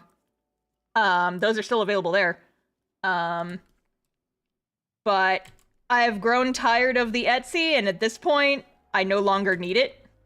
The main reason I kept the Etsy around is because it let me do like VAT and like UK tax stuff, and it just did it for me. However, I did recently find out that if you don't charge VAT at checkout, you just pay for it on delivery. And while that is, I guess, like a smidge more annoying, it's way easier for me because it means I don't have to, you know, like figure all that shit out. I just put a disclaimer saying, hey, any import fees are the responsibility of the buyer because I can't control that shit. And it works out. I haven't had any complaints so far. So, fuck Etsy. I'm just like, bye Etsy, I don't need your shit anymore. I'm also considering taking a lot of my fan art stickers that don't sell super well and not having them on my shop anymore, but I might just like scoot them over to a Redbubble or something. I might scoot them to a print on demand. So I don't have to worry about keeping them in stock all the time. Because I have a lot of sticker designs, and I think it would be, I don't sell them often enough to like really keep them around, but I know that like, you know, occasionally somebody might want these. And so I might move them over to like a Redbubble or something. Or a Society 6, I don't know. I'd have to do some research. I've only ever used Redbubble. And they're okay, but the price margins are not great. How much would you recommend Shopify? I use Etsy and don't sell enough to really justify paying the yearly fee for it, but how is it compared to Etsy? It's so much nicer for it to be a flat fee. Because I pay like $30 a month for Shopify. But it's the flat fee and I pay that much regardless of how much I sell. And that's such a small, like, it barely even makes a dent in how much I'm making. And so honestly, it's like also fully customizable. I can do whatever the hell I want. And I'm not like constantly nickeled and dime with fees. I can make as many listings as I want and not have to worry about like paying fees to keep shit in stock. It's so much nicer. It's so much nicer. In general, I always will prefer having my own like setup rather than having to rely on a platform. But the other issue with Shopify is you have to be savvy enough at marketing to drive all of the audience to yourself. But YouTube has helped me a lot with that, because YouTube, I can tag items from my shop in my videos, and I do on a fairly regular basis.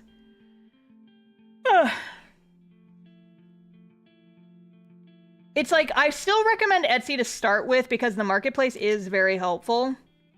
But as soon as you can justify the move, drop it like it's hot, because I hate Etsy so much. It's like, I would argue it's still the best setup for new folks who are like just starting out. But the instant you don't have to rely on it anymore, get rid of it, because shit sucks. Can you please do some more print-on-demand stuff? That'll work so well for me since you've been talking about getting rid of stuff. I will buy them, but I can't. Yeah, like, I'm thinking of taking some of my sticker designs that I don't want to necessarily keep on my store anymore and just putting them on, like, a print-on-demand place so that I don't have to worry about it. And at that point, it just becomes passive income because the printer will, like, print and ship it out for me. But I still get, you know, a percentage of the fees from it.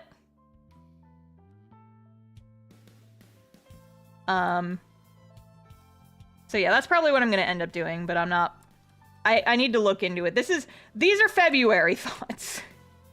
These are February thoughts. I'm going to end up doing like a pretty big launch of a lot of new stuff in January. I'm taking a lot of my acrylic pin designs and making them into vinyl stickers.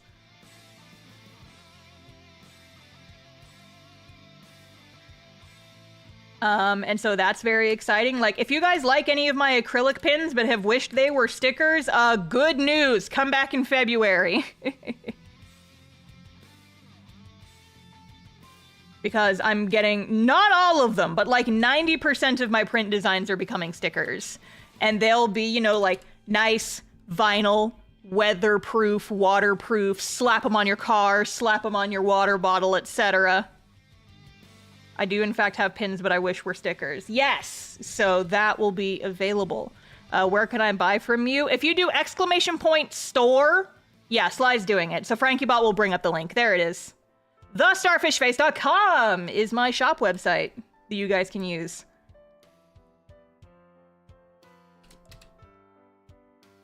That's where all my stuff is. That's also where the Castoff books will eventually be once those are online. That's where all of my stuff goes. And in fact, just today, I added the leftovers from the Zodiac Mail Club.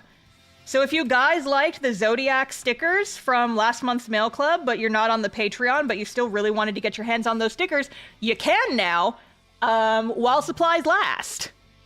So there is a link there. I always sell leftover Mail Club stickers on my shop until they disappear, essentially. So, but I made sure to get extras of the Zodiac stickers because I really, really, really liked how those turned out. So I've got like 30 of those, 30 sets of those left, but if you want to get one, you might want to move somewhat quickly. I love the Zodiac stickers. They turned out so good. Thank you. Yeah, I was really happy with how those turned out. And so I'm glad I had leftovers so that I could offer them to normal folks as well. Yeah. Okay, this playlist has been shuffling and I need it to not. Because I had like a specific part of this playlist I wanted to listen to. Do not shuffle! I just said don't shuffle! I turned off shuffle! Turn off shuffle. I do not wish for shuffle, Spoofy. I do not wish for it.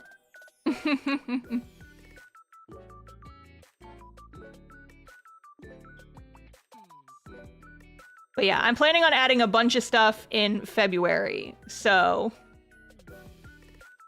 if there is stuff that you want, you'll probably wait till February. But you can also join my newsletter. If you scroll, if you go on the website, there's a newsletter page, and you can sign up for the newsletter. I very, very rarely send stuff out. But I do have a newsletter so that you can get emails whenever I release new stuff. I mostly just send out emails when I have new stuff in the shop, which is not super frequent. So if you want to alerts whenever new things go online, you can subscribe to the link that I just posted. Do you have a Discord? I do. The Discord, however, is intended for my webcomic. That's the only hint you're getting. I don't post the link on YouTube anymore because we had some bad experiences with people coming in from YouTube and not knowing how to act. So I do have a Discord. You gotta go look for it, though. You want to get on the Discord, you got to earn it. I'm excited for stickers in the Mirror/Darius prints. I am so happy that people like my Blorbos. The first time someone bought a Mira and Darius print, I yelled. I was so happy. I was like, oh, them Blorbos! I actually just sold the first Rodin print like a couple weeks ago, and I was like, my boy, someone's finally appreciating him. I feel like people will appreciate those characters more once the D&D video goes up, which I am planning to work on, by the way. Basically, as soon as I am done with the Mail Club art, I am jumping into the D&D video. With the mini prints, all of them are being advertised, or can I just have Verity? Yeah, so you can pick and choose which ones you want from the list. If you go on the listing, it like lets you pick options. Oh, and also, if you guys buy prints from my shop, you have the option to get them signed as well, and it doesn't cost anything extra. Just so you know. I recently adjusted it so that all the prints on my website have the option to be signed. So if you guys have any prints that you want, I will sign them. I also sign all the Mail Club prints. So, yeah. I've been waiting for prints of the Deer Girl character to be added to the store. When might that be? Okay, so the problem with the art for the D&D characters video is that they don't really fit well on the canvas size that I usually do my mini prints on. Like Corin especially, because her spear is so big, it doesn't really fit on the 5x7 postcards that I usually use. Like I tried and it just didn't really work. So that, because I wasn't really thinking about prints when I made the artwork for those, unfortunately. I could do it. Oh, okay, so here's the thing. What I could do, here, let's do 5x7. I could do cropped ones where it's like I could zoom the characters in and it would be just like a more close-up version of the character, kind of like the D&D character prints, but you wouldn't see like their legs. Because when I tried to do Corin, like, you know, I had her, you know, like take up the whole screen, but then her fucking spear went like all the way out to here. And I'm like, ah, fuck. If folks really want prints of those characters and don't mind like me kind of zooming in and cropping them a little bit, then I can do that. But yeah, that's the main thing that's kept me from doing that. If folks are cool with that though, I can do that. I can put those on the store. I'm down. I want that deer woman bad. People love the deery girl and I'm very glad. I would not mind zoom ins. Yes, please. Okay, let me add that to my Trello board really quick.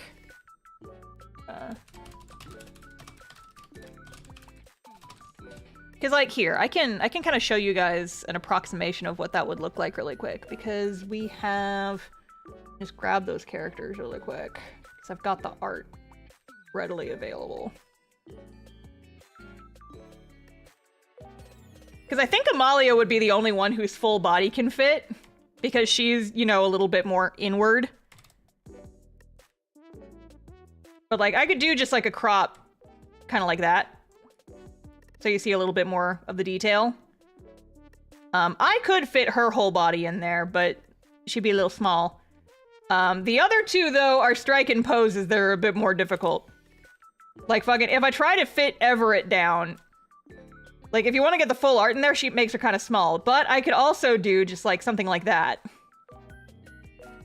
Where, like, it kind of cuts off the feet a little bit, but you have, like, a fun little pattern in the background or something. I could, like, tilt her a little bit to get more in there. You do something like that. And then for Corin, she'd probably have to be cropped the most. But I could do something like a that. Because see, the spear complicates things so much because it's so big. It's so big and it's wide. And so I'm like, this is not a pleasing composition. This is not a composition that's good. But I could very much do something like this if we don't mind cropping a little bit. Yippee. With a cute little background, I get that in a heartbeat. Yeah, I'd probably do something similar to the OC video prints, where I just kind of have like a simple background with the colors. I could do that. That's easy. I'll do that after stream, probably. After stream or tomorrow. I put it in my Trello board so I won't forget. Love them babies so much I need them. All right, keep an eye on the store. I'll announce on Discord, but if you're not on Discord, I'll probably post a community post. I'm glad you guys like those characters so much.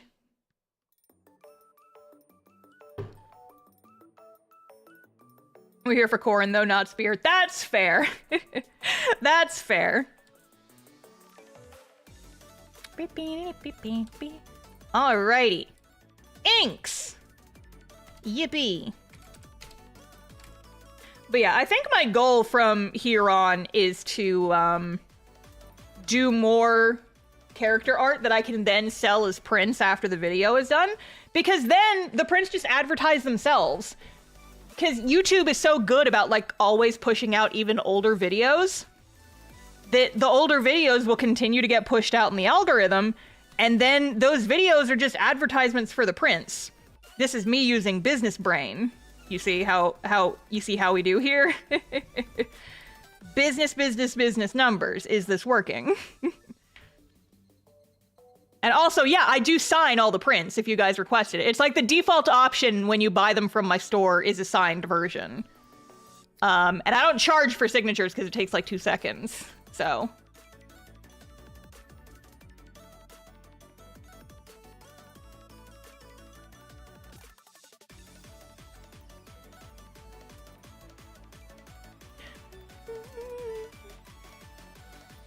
I see you guys in my store. I'm looking at Shopify real quick and I'm just like, ah ha ha, it's working.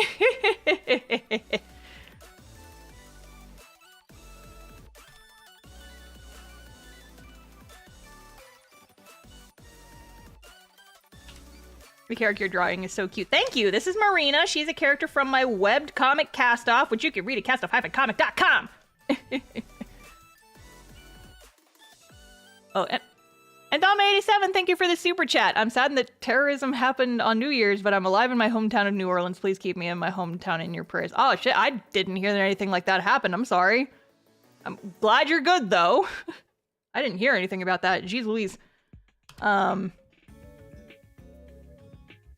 yeah. Oh, hi Milo. Hello. Mylar is here. Hi baby. Are you here to stare at me and obstruct the streaming process? Yes. Yes, she is.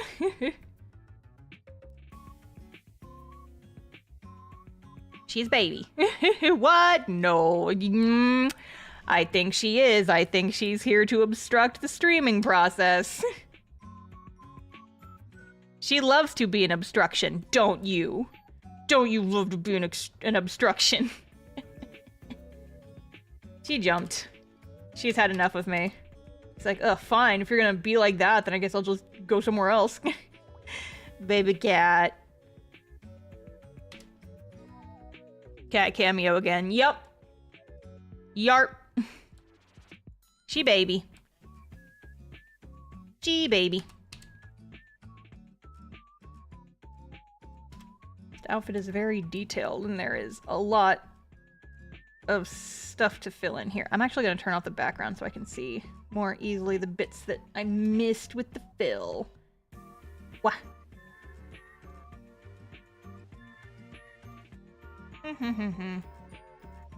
Kitties love to be obstructions. They do. They do.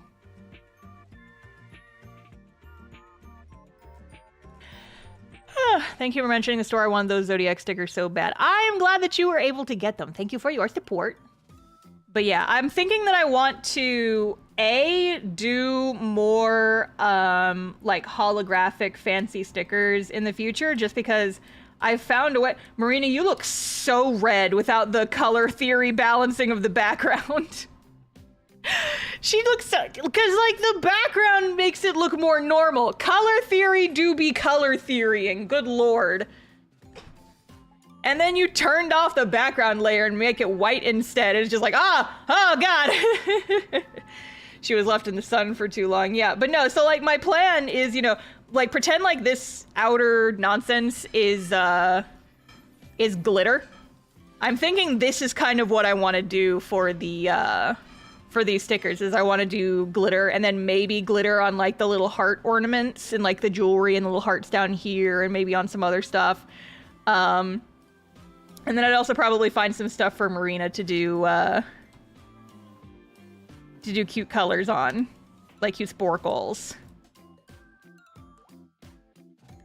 I love glitter! I'm also debating if I want to make the Zodiac stickers kind of an ongoing theme that I add new characters to occasionally. So just to be clear, the Discord is for the comic stuff, not just cool art people hang out, because like I love your stuff, but I haven't gotten around to read the comic yet. Okay, so here's the thing. You are allowed to join the Discord if you have not read the comic. Some people in the Discord have not read the comic. The main like it's called Castoff Chat Room. So the main focus of the Discord is on the comic. And it is always going to be that way. However, we do have some channels that are for talking about like just general art stuff. We do have channels for that. It's just that I can't advertise the Discord on YouTube anymore because a lot of people were finding it and just not behaving very well. And in every instance, it was people who came in from YouTube. So we don't post the link on the YouTube channel anymore, but you are still allowed to join. You just have to hunt down the link yourself. You know, because we have, like, art sharing channels. We have stuff like that. It can be, like, you know, a cool art person hangout, but you need to act nice. You need to be normal. We did unfortunately have to kick some people because they just did not know basic server etiquette, because they were generally pretty young and they were coming in and just, like, not really behaving very well, and so we had to kick them, and I stopped advertising the server on Discord. But if you behave and you're normal and you don't, like, constantly spam the server with a bunch of weird shit, then you're good.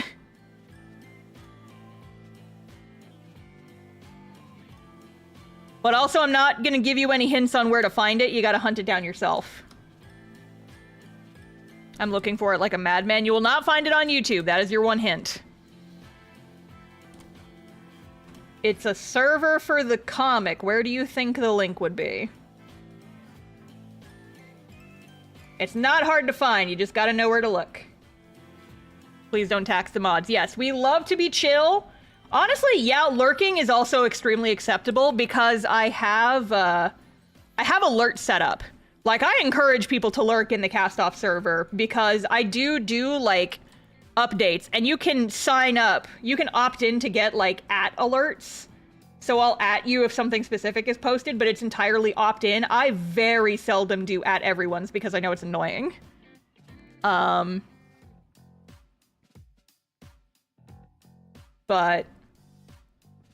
I do have, like, automated reminders for certain things. I do @alerts whenever a new comic page is posted, @alerts whenever a new video is uploaded, that kind of thing. And you can opt into those so you can pick and choose which ones you want. Just again, please be nice. Act normal. Treat it like, what's a good way to put it? Because it's like, you know, we want you to have fun in there, but at the same time, you know, treat it like a classroom. It's a classroom with your friends, but don't just, like, stand up on the desk and start screaming. You know? It's that kind of thing. Marina baby, you look so sunburned. I promise I'll turn the background color back on in a hot second and we'll fix it. Color theory will fix it.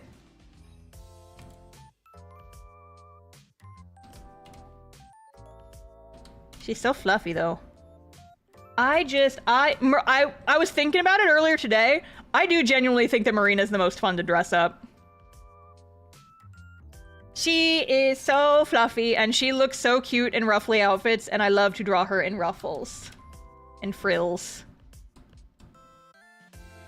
Out of all the characters, I think that her and Vector are the most fun to put in little outfits. Vector because he's just a sweet baby boy, and Marina because she just looks so good in frills. I love it. She frilly. Marina's the most fun to dress up because she loves dressing up. Honestly, yeah, if she had, like, more disposable income in the series, you know she'd be all into fashion. She is a fashionable girly pop, and we love that for her. Okay, now I have to do all of the extra little design elements because Lord knows I have put a lot on her. I have put a lot of detail on this girly. She's a pretty princess. She is. And we love that for her.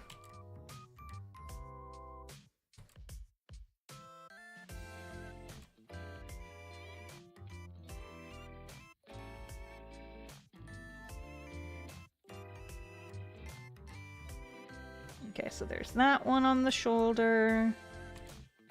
And this one on the shoulder. I was kind of going for, like, a chocolate-covered strawberry color scheme here. And also with the... I found this little head decoration on... I found the little head decoration on Pinterest, and I'm like, yes! Cute! Adorable! Post it, send it! Baby.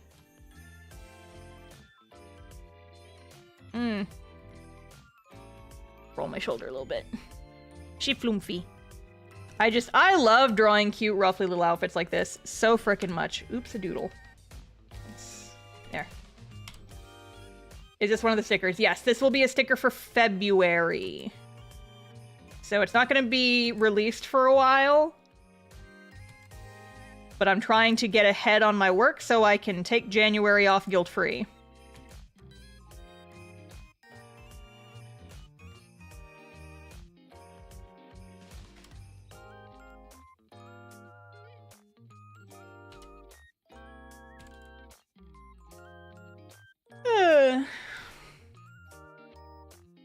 The head decor reminds me of Animal Crossing. Is there something like that in Animal Crossing? I don't remember.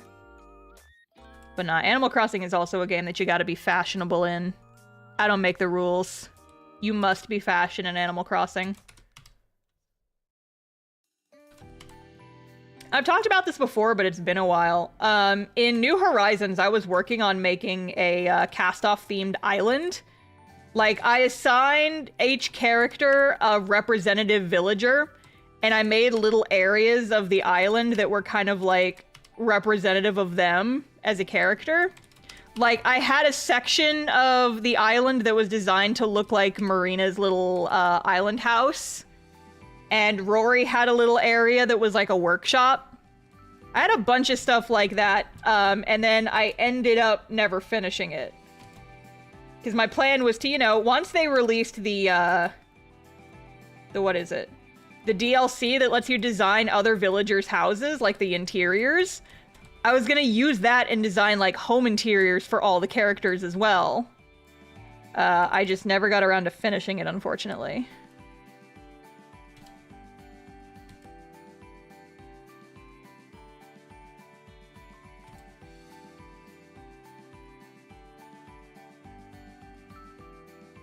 God, just the color theory do be color theorying, because if you look at it, like, if this is the exact same color, I'm using the same color for both things here, but on the background of red, it looks more like kind of a grayish pink, like kind of an orangey pink, and up here, it looks like almost a caramel color. It's the exact same color, it's just that the background makes it look so different. Color theory is wild. Wild and crazy fun times.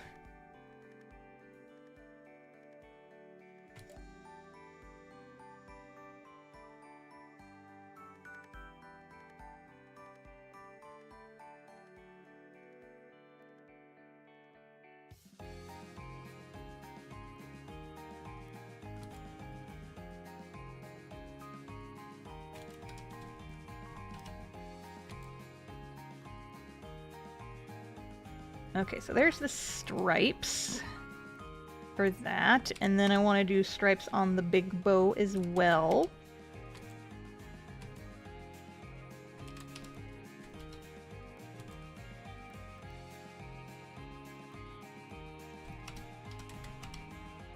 I just love drawing really detailed outfits, and I always do them in mail clubs because I can never get away with doing them in the actual comic. These outfits will never be canon because they take too freaking long to draw. But Star can have fun as a treat. Star can have a little fun as a treat is the thing. Then I'm gonna do like little hearts down here.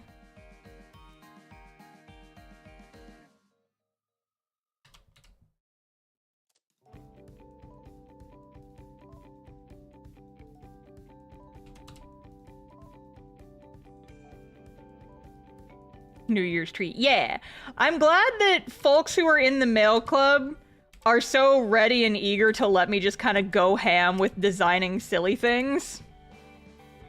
Because, you know, I always wonder if there's people who, like, join the mail club and then I just keep designing silly outfits for the characters and I wonder if they get sick of it.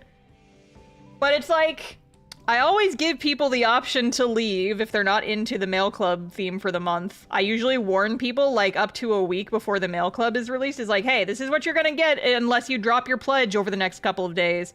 And most people usually stick around, so I have to assume that they're cool with it. It's like, hey, I've done my part. If you keep your pledge active, this is what you're gonna get. So, leave now or forever hold your peace. Anyway, here's more frilly outfits again. More frilly outfits again. You will receive frilly outfits and you will like it.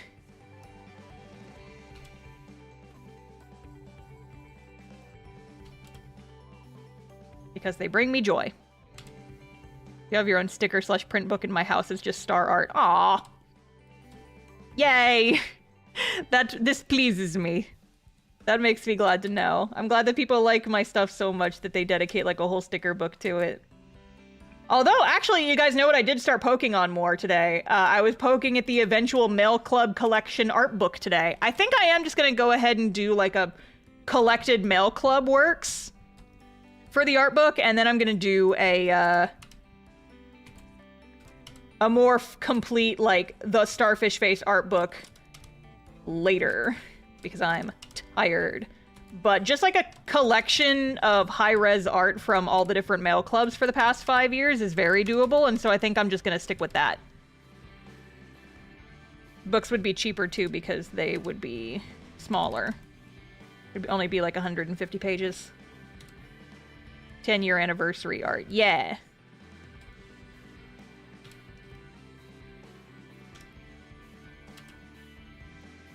Because what I'm doing is, I wonder if I can show you guys. I wonder if my computer will scream if I open InDesign right now. I wonder if my computer will scream if I open InDesign right now. Hi, Milo. Hi, Beebs. So here, let me pop this open and see.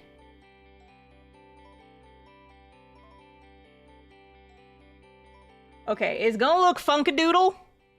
Because I'm not gonna, it's gonna look funky for like just like a hot sec. Don't scream. Nobody panic. Window capture. And we're gonna do InDesign. Oops. Whoa! Whoa, whoa, whoa, whoa, whoa! Wowie zowie. But yeah, so this is kind of what it looks like right now. So it'd be like each spread is a monthly set. And I've been going in and like poking at the text over time. So I'm not done with a lot of these yet. But basically it's just like all the mail clubs. So where's a month that I've actually written? Here we go. Yeah, so I did a couple more of these earlier today where it's just like I write little things. And so on the left side is the print and on the right side is the stickers. And I'm thinking this would be like a 7x10 book. But yeah, and so I just do this for like every month, and it would be a collection of all the mail clubs from the first 5 years of doing it. And so like each one would be, you know, talking about like the process or some of my thoughts about the artworks. And they're printed at a slightly higher, slightly bigger size. Because usually the prints are a 7x10, and these would be a 10, or they're 5x7s, but these would be printed probably 7x10. So, a little bit bigger, a little bit more fun, and also just like some thoughts. But yeah, so that's what I'm thinking. My goal is to maybe do like a very short like pre-order period. Probably not even a Kickstarter, just like a pre-order period. And then just get like a couple printed based on how many people pre-order. I need to figure out what printer I want to use, though, because the printer I used for the actual graphic novels, they do a really good job. The shipping takes way too long because they're overseas, and so I think I want to find a domestic printer for the Mail Club art books. And there's a couple good ones. I just gotta, you know, like, go through and get quotes and all that.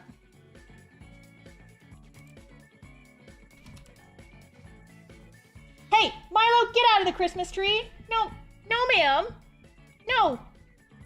No. Go be a criminal somewhere else.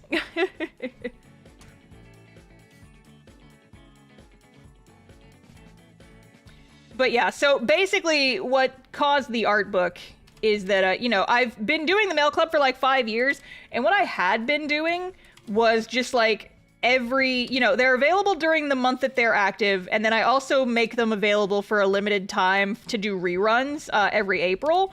But unfortunately, that has gotten a little bit unsustainable, because I had, at that point, like, so many designs in the backlog. It was taking entire days to pack orders for, the mail club reruns. And so I'm like, this is no longer sustainable. So I'm compiling all of the mail clubs into a book.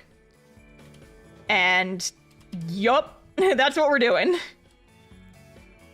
You didn't scare them enough when you set it up. Well, see, right now, when I harass the cats with the Christmas tree, it's when I have the big Christmas tree. But since I didn't host Christmas this year, I was demoted. And my mom took back her Christmas tree, which is the big one. So I just have a little one. I just have a little one right now. And it's up on like a table, and so usually the cats don't mess with it. But Milo is a bad baby who occasionally likes to paw at the ornaments. And I worry that she's gonna knock it off. So, okay, so now here comes the fun part. Now here comes the fun part, chat. Are you ready? Are you ready for the quote-unquote fun part? The fun part is that I'm also adding a bunch of lace. Because of course I am. I downloaded a bunch of new lace brushes. And I might just end up using the one that I already had. The default Clip Studio lace brush, because it is simple and effective. And on this day, Star said, let there be lace.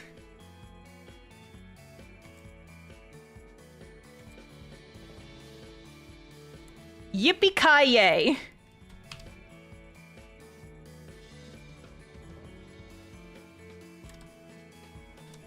And yes, we are doing this to all of the bows.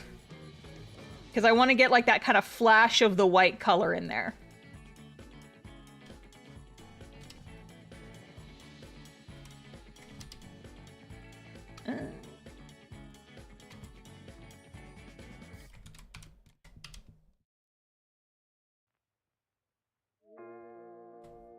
Yippee!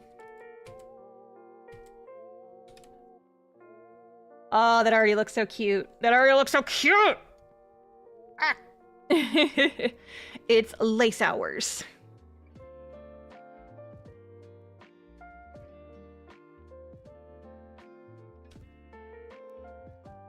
Okay, let's turn these off for a bit, because I gotta...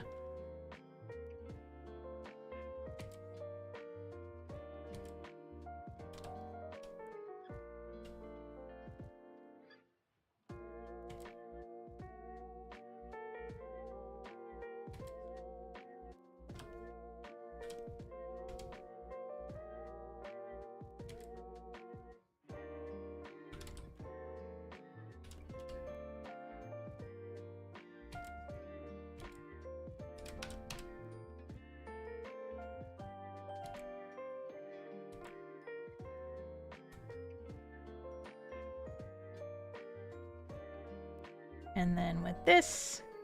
Okay, and what I also need to do is I need to go in and add little seeds for the strawberries. Yes! By Jove, it's all coming together. Ugh! Yes. So in the future, like next year, would you do reruns of this year's Mail Club stuff and fully retire the old stuff, or just do the art books from now on? I'm thinking that I'll do reruns of stuff that has not been in an art book yet, but once it makes it into an art book, I'm not doing reruns of it anymore. And because I usually keep the leftover stickers around and I sell those on the shop instead of keeping them as a limited time thing, I would probably just do reruns of the prints. Like, once the stickers sell out, they're gone. But prints are easy enough that I could still do reruns of the prints every April, until they make it into an art book, after which point they would not be available anymore.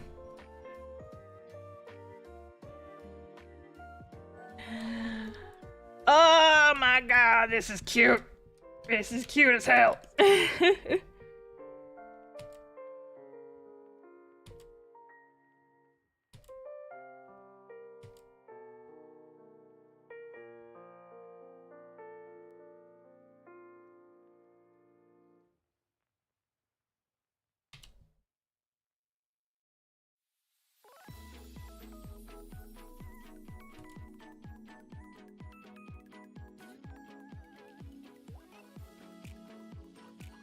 Do some little hearts. Do some little stocking hearts.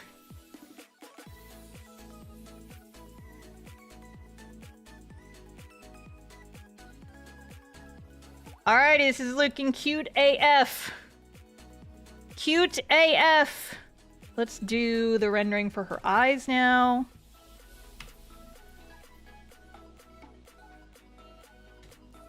Oh, the kitties are zooming. The kitties do be zooming.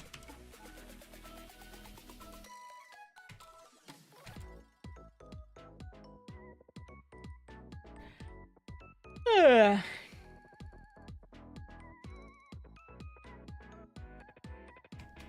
Okay. Alright, so I want to make sure that this matches how I did Ariana's eyes. Okay.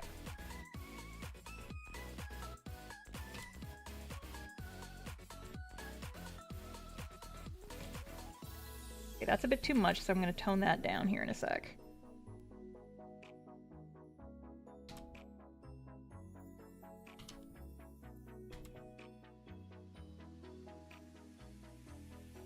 Okay, and then black outline. Whoa. Let's try that again. And then the black outline. Whoa. Swear to God, I know how to draw.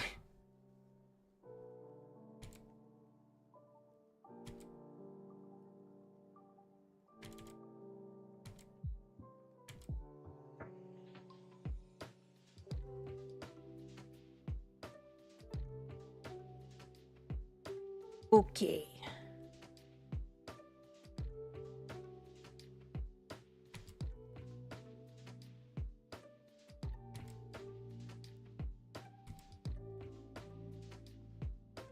Oh boy, kitties. They are zooming. They do be zooming.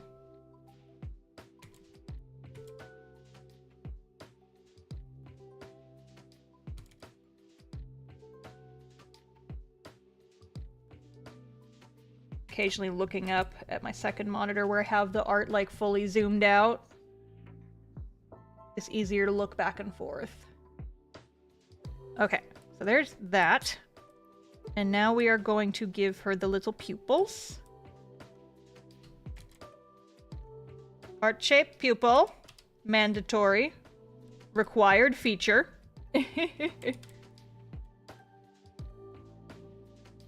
And then we will put a stroke on that, like so. Love the way you do your shading and everything. It's all pretty. Oh, thank you. I do enjoy rendering and such. Okay, but I feel like that needs to be way bigger. This might take a second.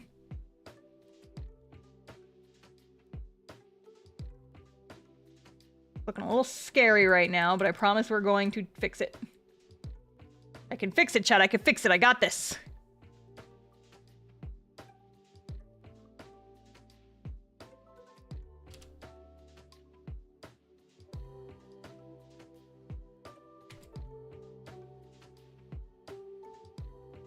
Okay, let me just grab this specific color.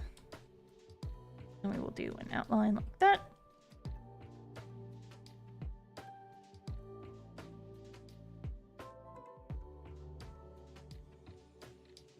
Weird. Can you please release a video on how you rendered? I already have! I believe if you do exclamation point coloring, it should bring up a link to the video. Alright. Ariana, I love you. You can go away now. And I did not say get big. I said go away.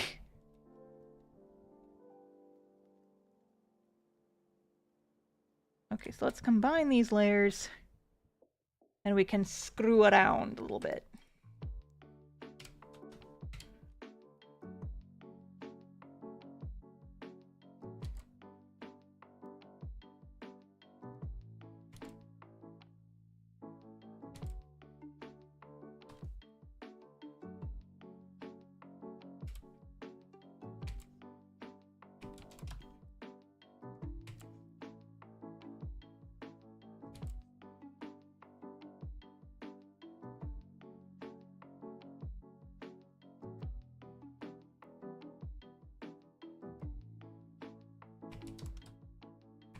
Okay, I wonder if maybe these are a little too red.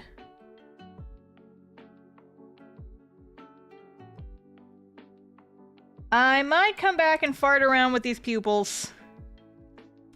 But we're gonna leave it like that for right now. We are gonna leave it like that for right now. Again, I don't have to order these stickers for a couple weeks. So I can kind of sit on them and think about it for a while. But now it is shading time. And shading time means taking all these pretty colors and making them go away. I cast spell of go away.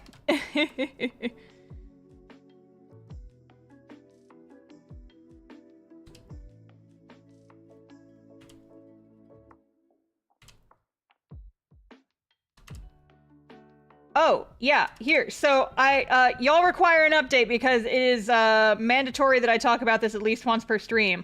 It is now officially the new year, which means it is now officially the point in time where I am actually allowed to use my new planner. And I am so happy. I've already done my journal entry for today. I was thinking about shit. After this stream, I'm gonna go fill out my little serotonin scrapbook. And life is good.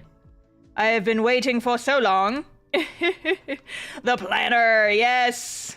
I can finally use it. I swear to God, you guys, I promise I'm not gonna turn into one of those, like, planner girlies who, like, takes aesthetic photos of her spreads every day. Because I am mostly using it as a journal, right? For me to just, like, think about shit. But I might occasionally post pics just, like, as an example of how I use it. Because I think it's an interesting thing to talk about. And if my friends ask me nicely, I might share pics, but they're allowed to see the star thoughts occasionally. But yeah, it is mostly for me. I always get nervous whenever I see, like, I go on Instagram and I look at, like, the Hobonichi tag on Instagram sometimes just when I'm bored. I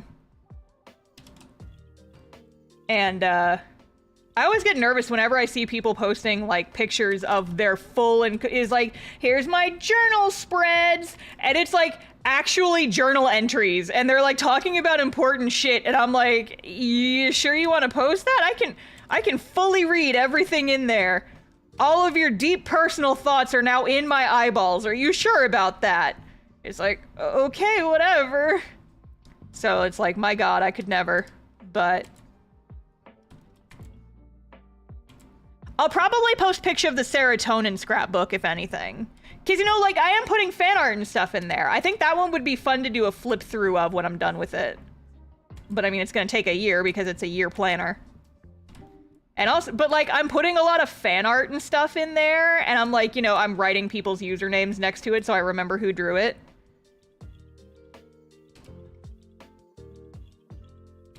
I think that would be fun to show off in, like, a video at the end of the year.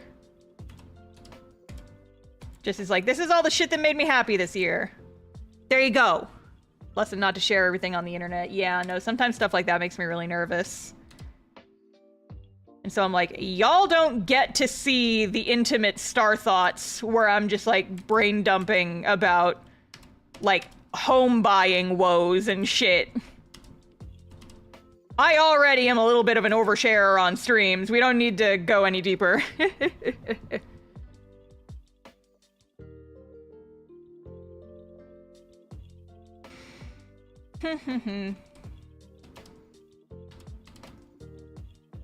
Yeah, I've talked about this before. I sound like a broken record at this point, but journaling really was like one of the best things I started doing for myself this past year. Highly encourage anybody to just like, if you have a lot of, it doesn't need to be something you do every single day. If you don't think you can keep up with it, that's totally fine. But if you just a little bit of star wisdom for you guys is that if you ever find yourself overwhelmed and feeling like you can't handle shit and you're having trouble like processing things and there's just too much going on, just grab a shitty notebook and a pencil and just vent in there. Just write down your thoughts as if you were screaming them out loud. It genuinely does help. Like, that's how I got started. I was going through like a really bad patch over the summer, and I eventually just got to a point where I just could not keep it in anymore. And so I just grabbed a sketchbook and I wrote like 3 pages worth of just like screaming journal entries into it. And you know what? I did genuinely feel a lot better after that. And so now I have a dedicated journal that's like just my sad girl brain dumps. That sounds so dirty. But that's what people online call it. They call it like a brain dump journal. And so whenever I have like a lot of thoughts, I will sometimes go on for multiple pages. And so I'm still keeping the brain dump journal around just in case I need more space to write. Or as I like to call it, the bad thoughts exorcism hole. And that one is only for me. Nobody else ever sees inside that shit. And just having that space to vent is so nice. Okay, so sometimes it even gets so bad for me that I have a Discord server that only has me in it. It's like my personal private Discord server. I have a couple different channels for like different things. Just where I post stuff in there to like save it. I post notes in there about video games that I'm playing so that I can easily access them without getting out of bed. And I made myself a vent channel in my private personal Discord server that no one besides me can ever join. And I just made a vent server in there. I just made a little vent channel in there so I can scream and scream and scream. And then as soon as I'm done screaming and I get the emotions out, I just delete all the messages. So whatever method works for you to get your emotions out, pursue that. Whether it's a physical notebook or a private Discord server just for you, if you need to get chase down a method that works for you to get those emotions out. 'Cause sitting on them. Sitting on them is the worst thing you can do.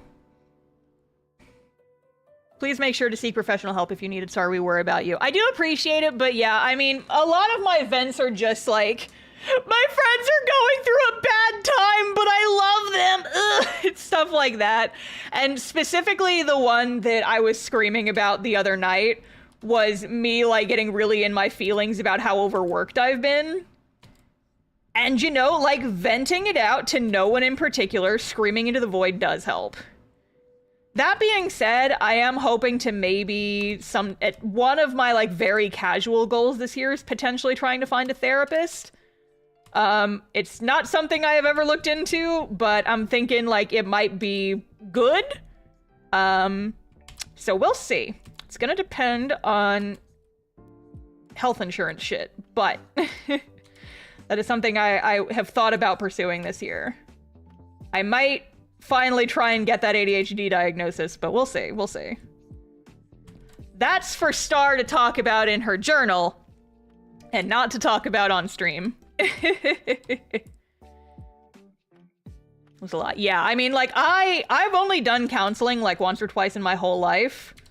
Because I went through a similarly, like, very bad period, like, right at the end of college, where I was kind of fucked up in the brain and just not doing well in general. And I did like get recommended to go talk to the school counselors, and that did help me a lot. Just like that 1 or 2 conversations that I had with them, with people who were like there to help you and know how to deal with stuff like this. And so it's like, I haven't needed it super much on the daily, but I do think it would be something that is worth pursuing. And so that is probably something I'm going to look into sometime this year. Might just help with some social anxiety. Who says I have social anxiety? I don't know what you're talking about. I don't have social anxiety. You have social anxiety. I'm normal. Slow turn. No, you can't call me out like this. Sven, you can't call me out like this.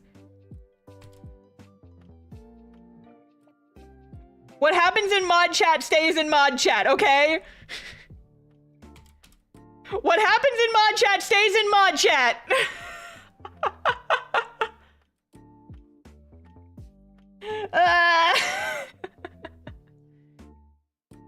I did talk about this on stream the other day, but it's just like, you know, I'm fine if I'm talking to people that I'm never gonna talk to again, but the second I want to talk to somebody who is just like, I am interested in potentially, you know, like, being friends with this person, potentially doing, like, some internet collaborations, that would be nice. I think I would like to do that.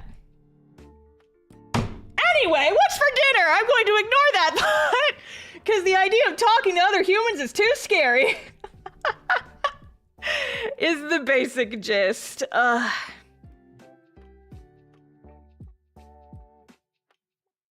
What? Zachara, thank you for the donation. Did you get a chance to look at your Lego minifigure? I really want to work with you on an animation, and it's all in the email. Oh, thank you so much. I need to check my email. I have not been looking at it because I've been CP.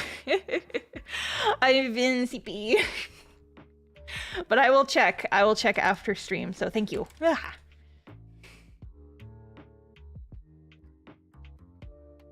But yes, I'm very excited for not having to think about work for a while. That's gonna be so good for my heckin' brain. That's gonna be so good for my brain. I'm so heckin' excited.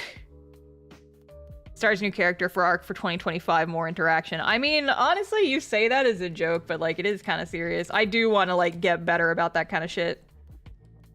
Even just like commenting. I don't respond to a lot of comments. I lurk in my own server because I'm just like nervous. And it's only gotten worse the more visible I become on like social media and shit. Because I talked about this on a previous stream, but it's gotten to a point where like my audience is big enough that it sometimes feels like I'm punished for having feelings. And it sucks. It's like I want to, you know, be authentic, and I want to be able to talk about things on like social media, but people will look for any opportunity to be shitty and be like, first world problems, bleh. And I'm just like, okay, well, shit. You suck. Milo, what are you doing? You are so loud! That probably picked up on the mic. Oh my goodness. It's such a treat when you talk to us on Discord, especially the funny light trolling theory chat. I mean, I do try to hop in there. It's just like, I have to be in the right mood, you know? I have to be in the right emotional state.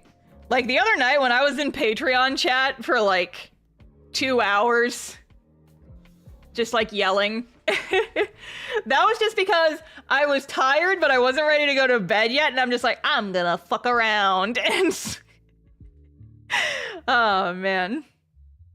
But yeah. Funny thing I've noticed is a lot of YouTubers with public speaking and or social anxiety and become comfortable with speaking with a lot of people through a screen, but in real life, nah. See, that's the thing though. I'm okay talking to chat. I'm okay talking on, I'm okay talking to people in real life. A little less so because that's a little bit more intimidating. Kind of like one-on-one conversations are scary.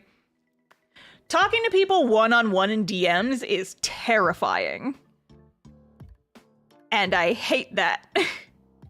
It's just like, I get nervous about DMing people even when it's friends I've known for years. I still have to work myself up to send emails, to send like DMs to people that I have known for most of my life. Because of social anxiety, I guess. Hang on, I gotta go get something really quick. Ugh. I'll be right back. Yeah, I gotta do something real quick.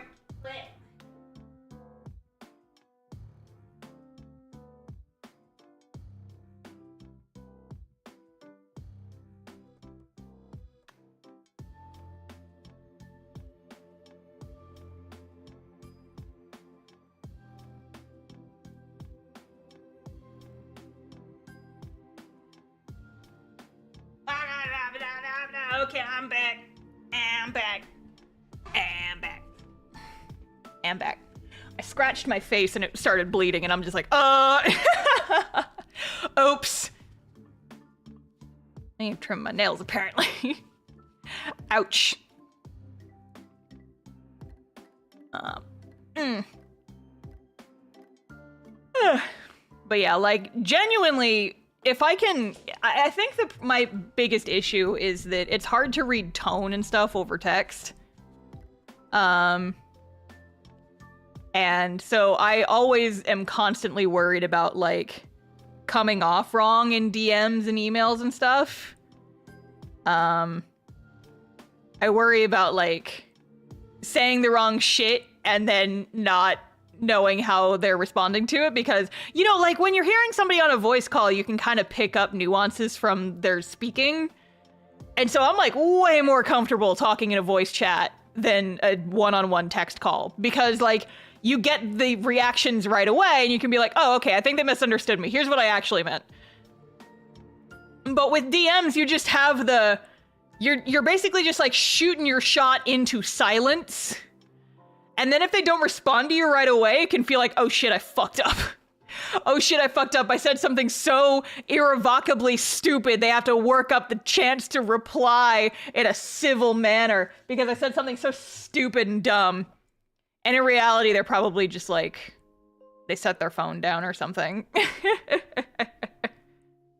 I try to be real reasonable about it. It's like, I've gotten better about that in the past, but especially with like people I don't know super well, it's like sometimes if they take too long, I'm like, you said something stupid. You said something stupid, and they have to figure out how to formulate a response to that stupid thing you said. And I'm like, shut up, brain, you're not helping. This is dumb. You're dumb. Stop being shitty, stupid little electric meatloaf. God, I love calling my brain this electric meatloaf. Just something about that combination of words is so funny. I also just think that loaf is a good word in general.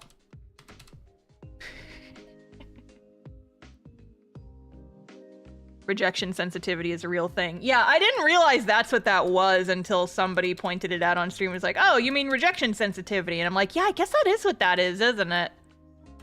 I guess that is what that is.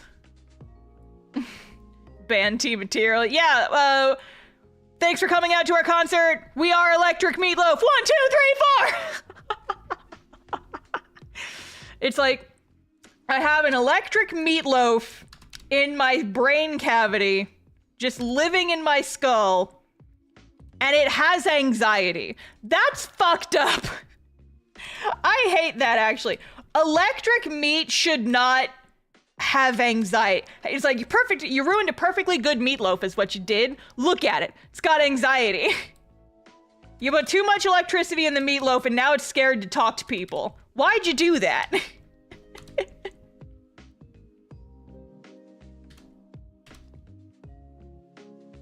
Electric Meatloaf is the name of my new punk rock band. Why Electric Meatloaf? Think about it. It's your brain. Brain synapses are basically just like little shocks of electricity being sent through your system. And what is a brain if not a hunk of meat? I posted that on Blue Sky and a lot of people were actually'd me. And they were like, well, actually your brain is mostly like salt and fat. And I'm like, okay, sure. But that's less fun to say. Electric meat or electric fat and salt is a lot less fun to say than electric meatloaf. And what is fat if not a variety of meat? Am I right?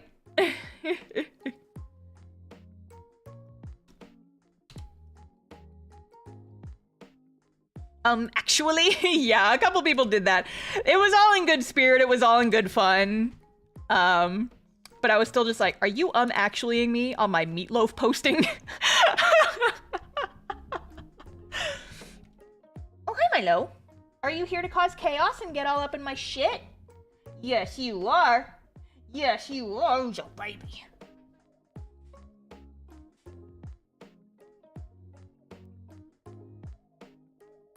Our brains also have the same consistency as warm butter. I wish I could time travel back about 10 seconds to before I knew that.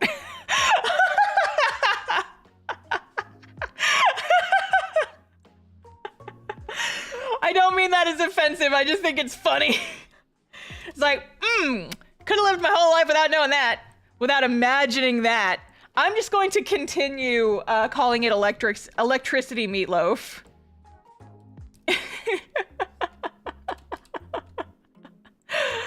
Just let me play in the electric meat space.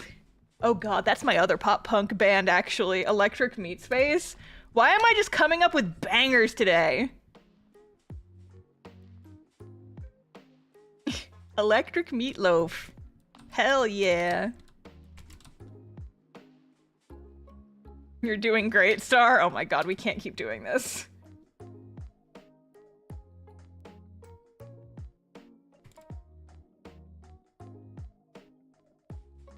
Oh my god. Hey, get out of the Christmas tree! No, ma'am! Those are not playthings for you. Those are plushies that are on my tree because they're Christmas ornaments. Not for kitties to play with. Oh, she's an apex predator. Oh, she's vicious.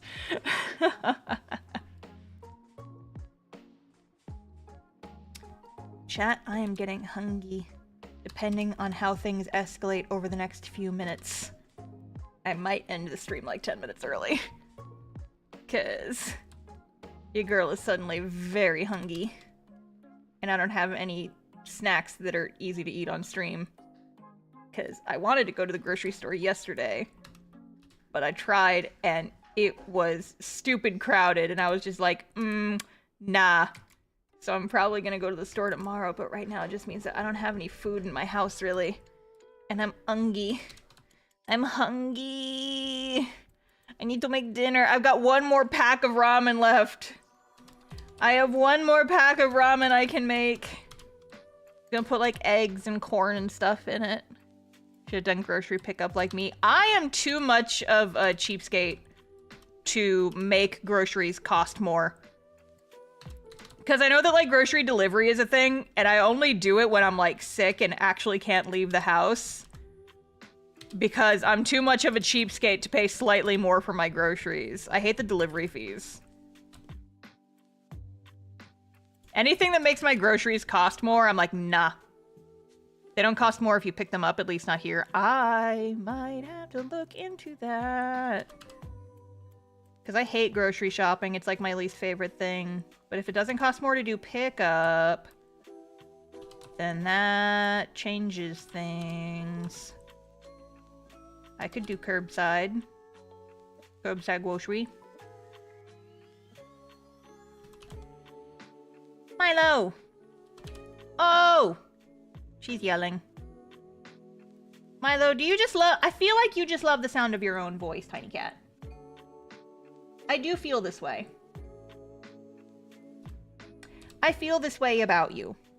I feel like you just love the sound of your own voice.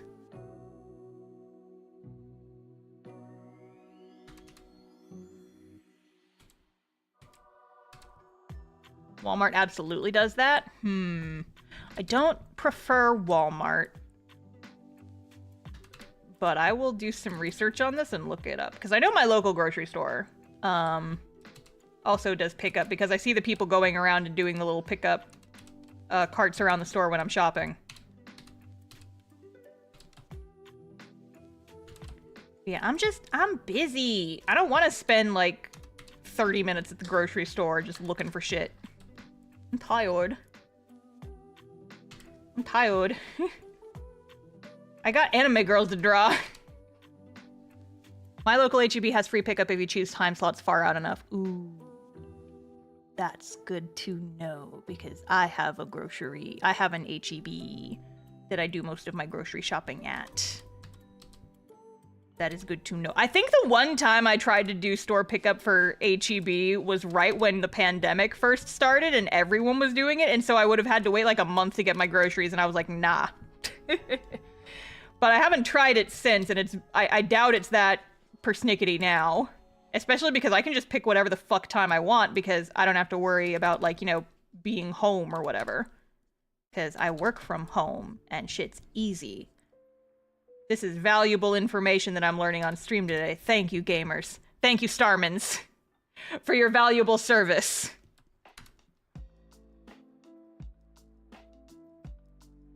Oh, here, changing the topic entirely, but Star 5-minute media reviews. I mentioned this on the last stream. And now that I am almost finished with it, I can talk about Apothecary Diaries more. Because I've been watching it. I've talked about how I have, like, my no-brain diary, or my no-brain hour I usually take in the middle of the day. And I used to fill that with just, like, watching shit on TikTok. But now I think I want to try just, like, actually watching new shows and stuff instead. You know, get some good media in my brain. And so I started watching Apothecary Diaries, and I've been watching the English dub because I will always prefer an English dub because it means that I don't have to watch the subtitles constantly. The show is fun. It's not my favorite thing in the world. There have been a couple moments where they've been really heavy-handed with, like, the clues for the mystery. And that I was not a super big fan of. And also the voice direction for the English dub is very strange. Like, there's just some awkward and very stilted deliveries a couple of, like, every now and then. It was really bad in the first couple of episodes. It's improved as the show has gone on, but it's still, like, there's occasionally just like, why did you say it like that? And I feel like it's the voice direction because it's across, like, most of the cast has, like, these same kind of weirdly stilted deliveries. And so I'm not, like, a huge fan of that. And also I've got beef with the main characters and how their shit is playing out a little bit that I won't go into for the sake of not spoiling stuff that happens at, like, the end of the series. I'm gonna give it, like, a solid 3 to 3.5 out of 5.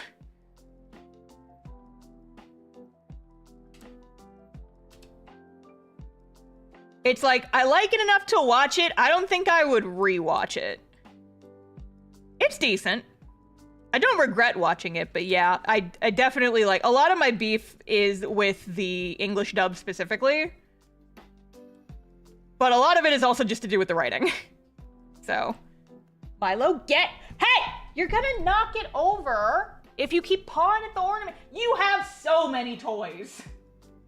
You have so many toys, and yet she chooses to bat at the Christmas tree ornaments. She just wants what she can't have. Is Castoff ever going to get an animated show? Every time someone asks me this, I lose 5 years off my life. I would love that. I ain't doing it myself. I'm tired enough just making it a webcomic. I ain't got time for that. If a okay, listen, if you guys want Castoff to be an animated show, you have to stop bothering me about it, and you have to start bothering, like, Netflix.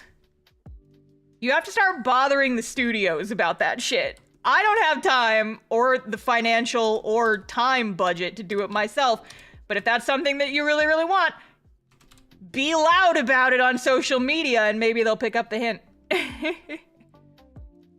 Hey, Milo, get out of there.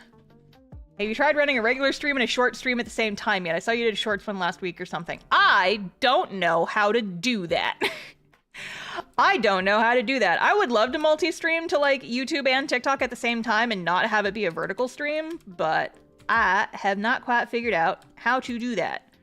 I probably can with, like, some weird setting in OBS, but I haven't had time to sit down and finagle with it. That sounds like, you know what that sounds like, chat? That sounds like a task for February Star. Because February Star will be back from vacation and will be well rested and will be able to tackle weird, complicated shit. Although, you know, TikTok might be banned in February, so by that point I might not remember. Anyway. Vertical and item multi-stream. I will look that up. But yeah, I don't know. It hasn't been a terribly high priority for me. I've been considering multi-streaming to Twitch again, just because it would make it easier for my editor to grab clips. But I don't want to go back to Twitch. I like it here. I slaved away in the Twitch mines for years and capped out at like 20 viewers. I stream on YouTube, I get like 200 to 300 people watching me. And that shit rules. I do miss some of the interactivity. Oh, you can't make me go back. I don't want to. I don't wanna. I don't wanna. You can't make me. Milo? No. Shoo. Twitch sucks. I hate the ads. Yes, exactly. Exactly. I like that on YouTube, I can control when the ads come up and I don't have to worry about them. I don't generally run ads during the live stream because you guys are here. You're here right now. I don't want to waste your time making you fucking watch ads. That sucks. I'll put ads on the VODs, but not when I'm live. Not when you guys are here right now to watch me and hang out and interact. The only way to skip ads on Twitch is to subscribe. Yeah, and it sucks because I don't want you guys to have to pay to not see the stupid ads. I hate that. I multi-stream YouTube, then multi-do a YouTube Shorts on Twitch. I hate the forced ads. Is it worth it to stream on both YouTube and YouTube Shorts at the same time? That feels a little bit redundant. I feel like that would confuse people. But I am curious because that does seem interesting. It's something I'd consider if it was, like, worth doing, I guess. Yes, tell me more about that. I'm requesting further information about that because that's not something I had considered doing, and that's interesting. It's also awkward still. Yeah, I imagine it might, like, confuse your watchers because they're like, do you want to be horizontal or vertical? Do you know when the next video is going to come out? February! I'm taking January off because I'm tired. I don't know the exact day, probably around the middle of the month is when I usually release videos.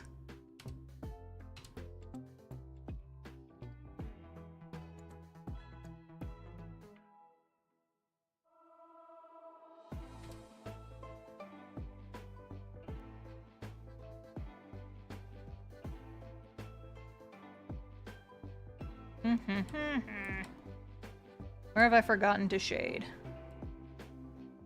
Zibbo. Zibbo.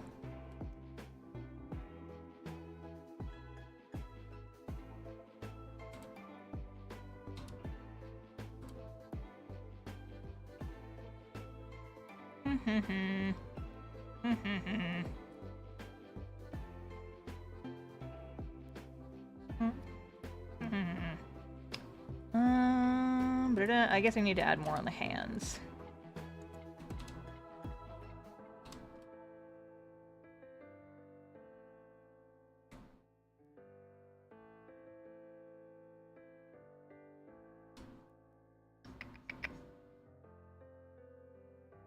Sorry, I've gone a little bit quiet. I'm focused. I'm focused on my draws. Shorts is great for finding random people easily, then pulling them to the mainstream in the end. Interesting. Because I was kind of doing that with TikTok. Guys, it was so fucking annoying when I was doing that TikTok stream. Because I also had the TikTok window open so I could see my stream viewers. I got, like, 1,000 people. 1,000 concurrent viewers on TikTok. And I kept telling them, like, hey, you guys should go subscribe on YouTube. And it just fucking, like, stayed at 1,000. None of them were interested. And I'm like, imagine if all of them went and subscribed. They're right there, but they won't! I was so annoyed. It's like, God, imagine if my normal YouTube streams got that kind of viewership. That would be wild. That would be wild.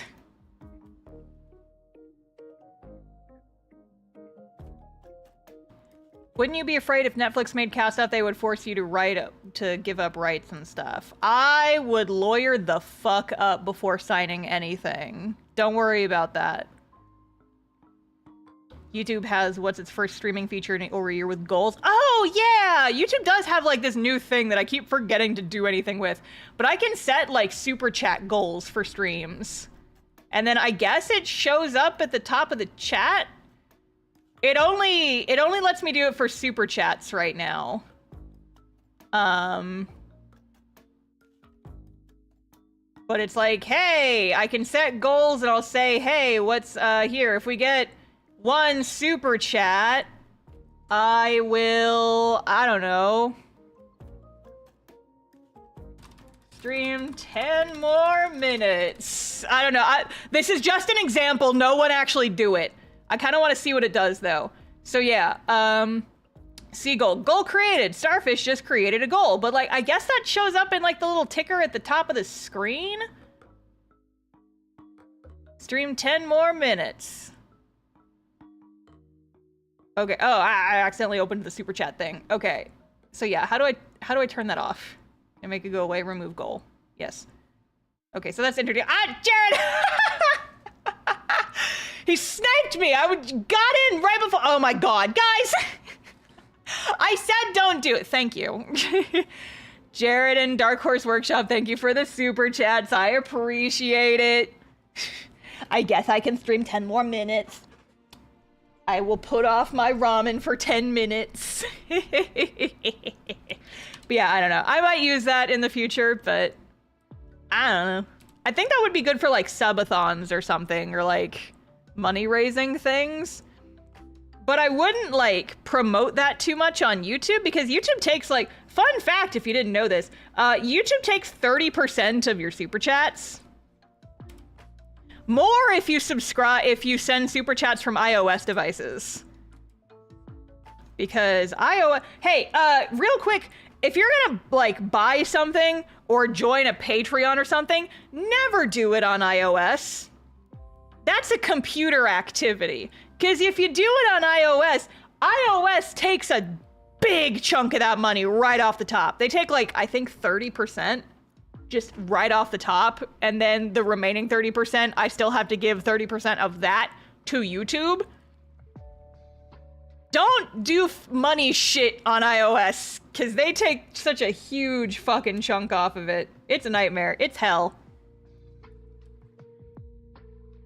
But thank you guys for the super chats. I appreciate it.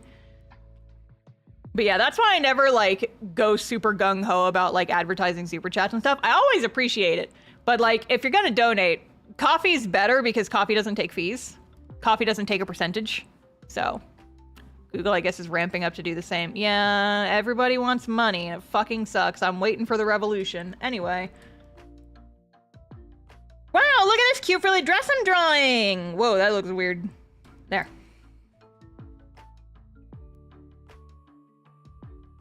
Okay, so now we are going to turn that to a reference layer, and we are going to go in, and we will... Ah, fuck. I can't believe I've done this. I forgot to shade the whipped cream up here. Anybody else still quote Vines on a regular basis? Oh, fuck. I can't believe you've done this. Has been running through my head for days. 4 days. With Patreon too? Yes, also with Patreon. How would I switch my membership without losing the length of my subscription? I'm not sure. But I think if you just like discontinue, go to your computer and then recontinue it immediately, you should be fine. Also, that thing applying to Patreon is only like a recent thing that they just added, so I don't think it's going to start happening until later. Like either like if you join now, it's going to be relevant, but if you've already joined, I think you're fine. Just for future reference, if you plan on like joining the Patreon or sending a super chat or anything of that nature, do not do it on iOS devices because they take a huge chunk off the top. That's a computer activity. You do those activities on the computer. Or at the very, I need to look it up, but I think also it's like if you don't do it in the app, it's fine. If you do it in your like your browser on a device, it's fine.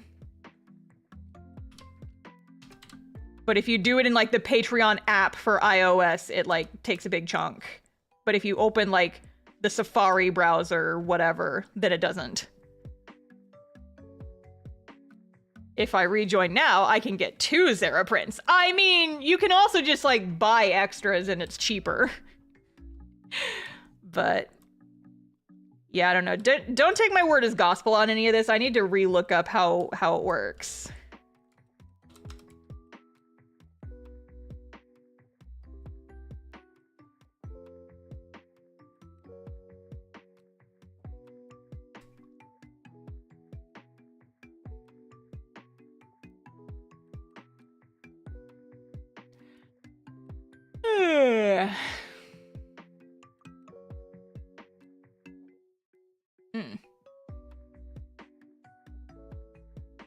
Yeah, I was hoping I would get this artwork done during stream, but it's fine. I can just finish it tomorrow morning.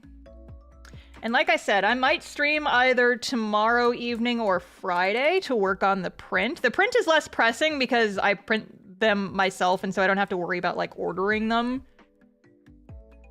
But the prints take like 3 weeks, or the stickers take like 3 weeks to get printed. So I'm trying to get those done early. But the prints are less pressing.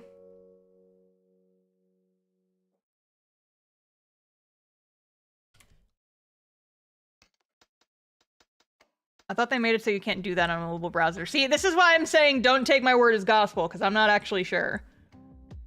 This was all a whole skerfuffle that happened a while back. And I think right now with Castoff's Patreon, I actually have it set so you can't join from the app. Because they were like, hey, if you keep it on like a yearly subscription, then you're not gonna be able to do it. And I'm like, no, don't force this new shit on me. And they were like, okay, but that means you might lose some. You're making it harder for new people to join. I'm like, no, I'm making it so that people won't join on iOS and take 30% of the money that they're trying to give me.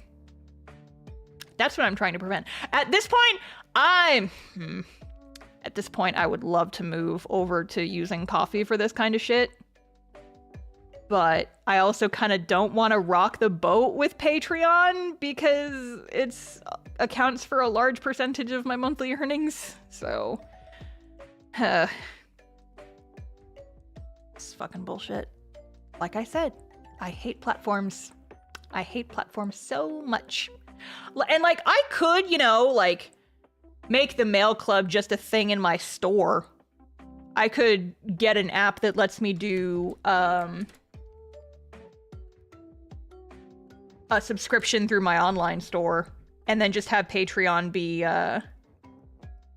Patreon or Coffee just be for early pages. You can give the people option to move to Coffee for a mail club. Yeah, it's something I've been considering for literal years. But it's just like, it's frustrating because then what if Coffee shits the bed, you know?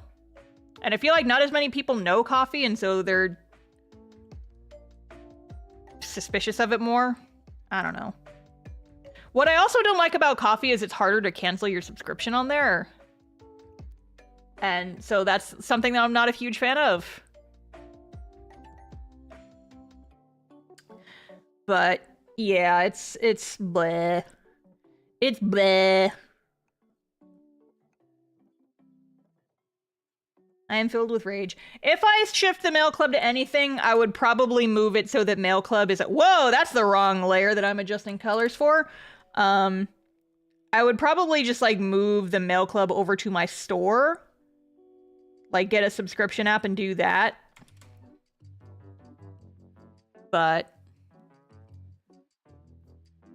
it depends. It depends.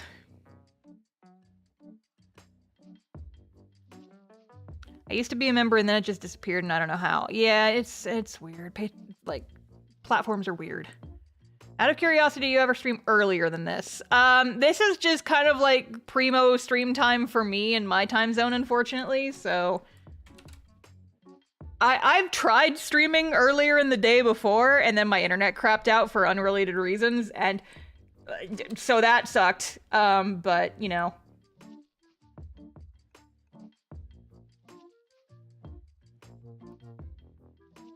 Strawberries are fun to shade because they have such weird shapes.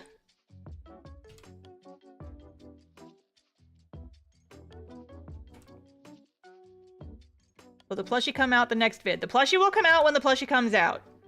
That is going to entirely depend on makeship folks who are all on vacation right now, and so I haven't been able to pester them.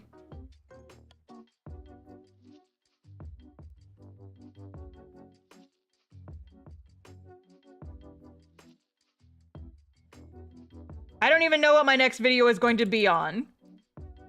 I'm not thinking about it yet because I'm supposed to be on vacation, and right now this artwork is the only thing standing between me and my vacay, so. I have a couple of ideas for what my next video could be, but haven't committed to anything yet. And I will not do so until I have to. Cause I'm eepy. I'm eepy seepies. And I'm ready for a month-long nap.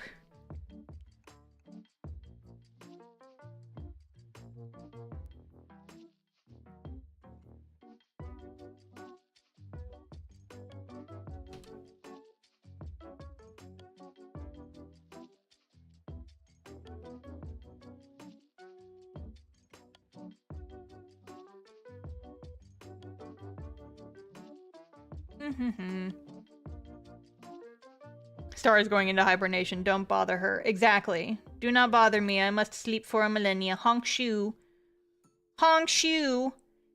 Me, etc. Eepies, don't bother me. Updates on the D&D vid. No. I am, as soon as my break starts, I'm jumping into the D&D video. I said I'm gonna hibernate. I lied. I'm working on the D&D video during my break. You guys will see updates when I have updates. And that's how the D&D video is going.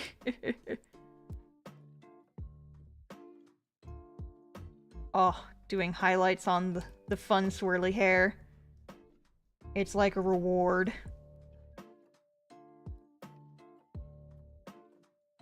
Yes. Yes. I love the drill curls. I wish they were less of a pain to draw so I could do them more often. She looks cute. Marina, you're cute. You have anything fun to do that's not the D&D video on your vacation? Hopefully finding a new house. That's fun. I've got some new video games to play. Brother got me the new Zelda game for Christmas, and so I want to play that. I've not yet played the new Stardew Valley patch or the Fields of Mystery patch, so I kind of want to play those. I got stuff. I got a list. I got options. But I'm not, like, obligating myself to do any of it. It's just gonna be, we're chilling, we're vibing, we're having fun.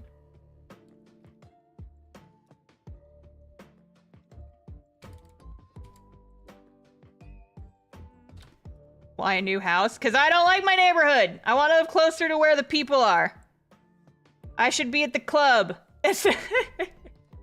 I don't want to go to the club. I just want to live closer to my friends and things that I want to be actively participating in. And right now I kind of live in the middle of bumfuck nowhere and there's nothing to do and I'm bored. And I'm to a point where I can reasonably afford to live closer to the city now, and so I would like to. I talked about it at the start of stream and I don't want to repeat myself, but the why was not discussed, so. Simple answer. I want to be where the people are. End reasoning.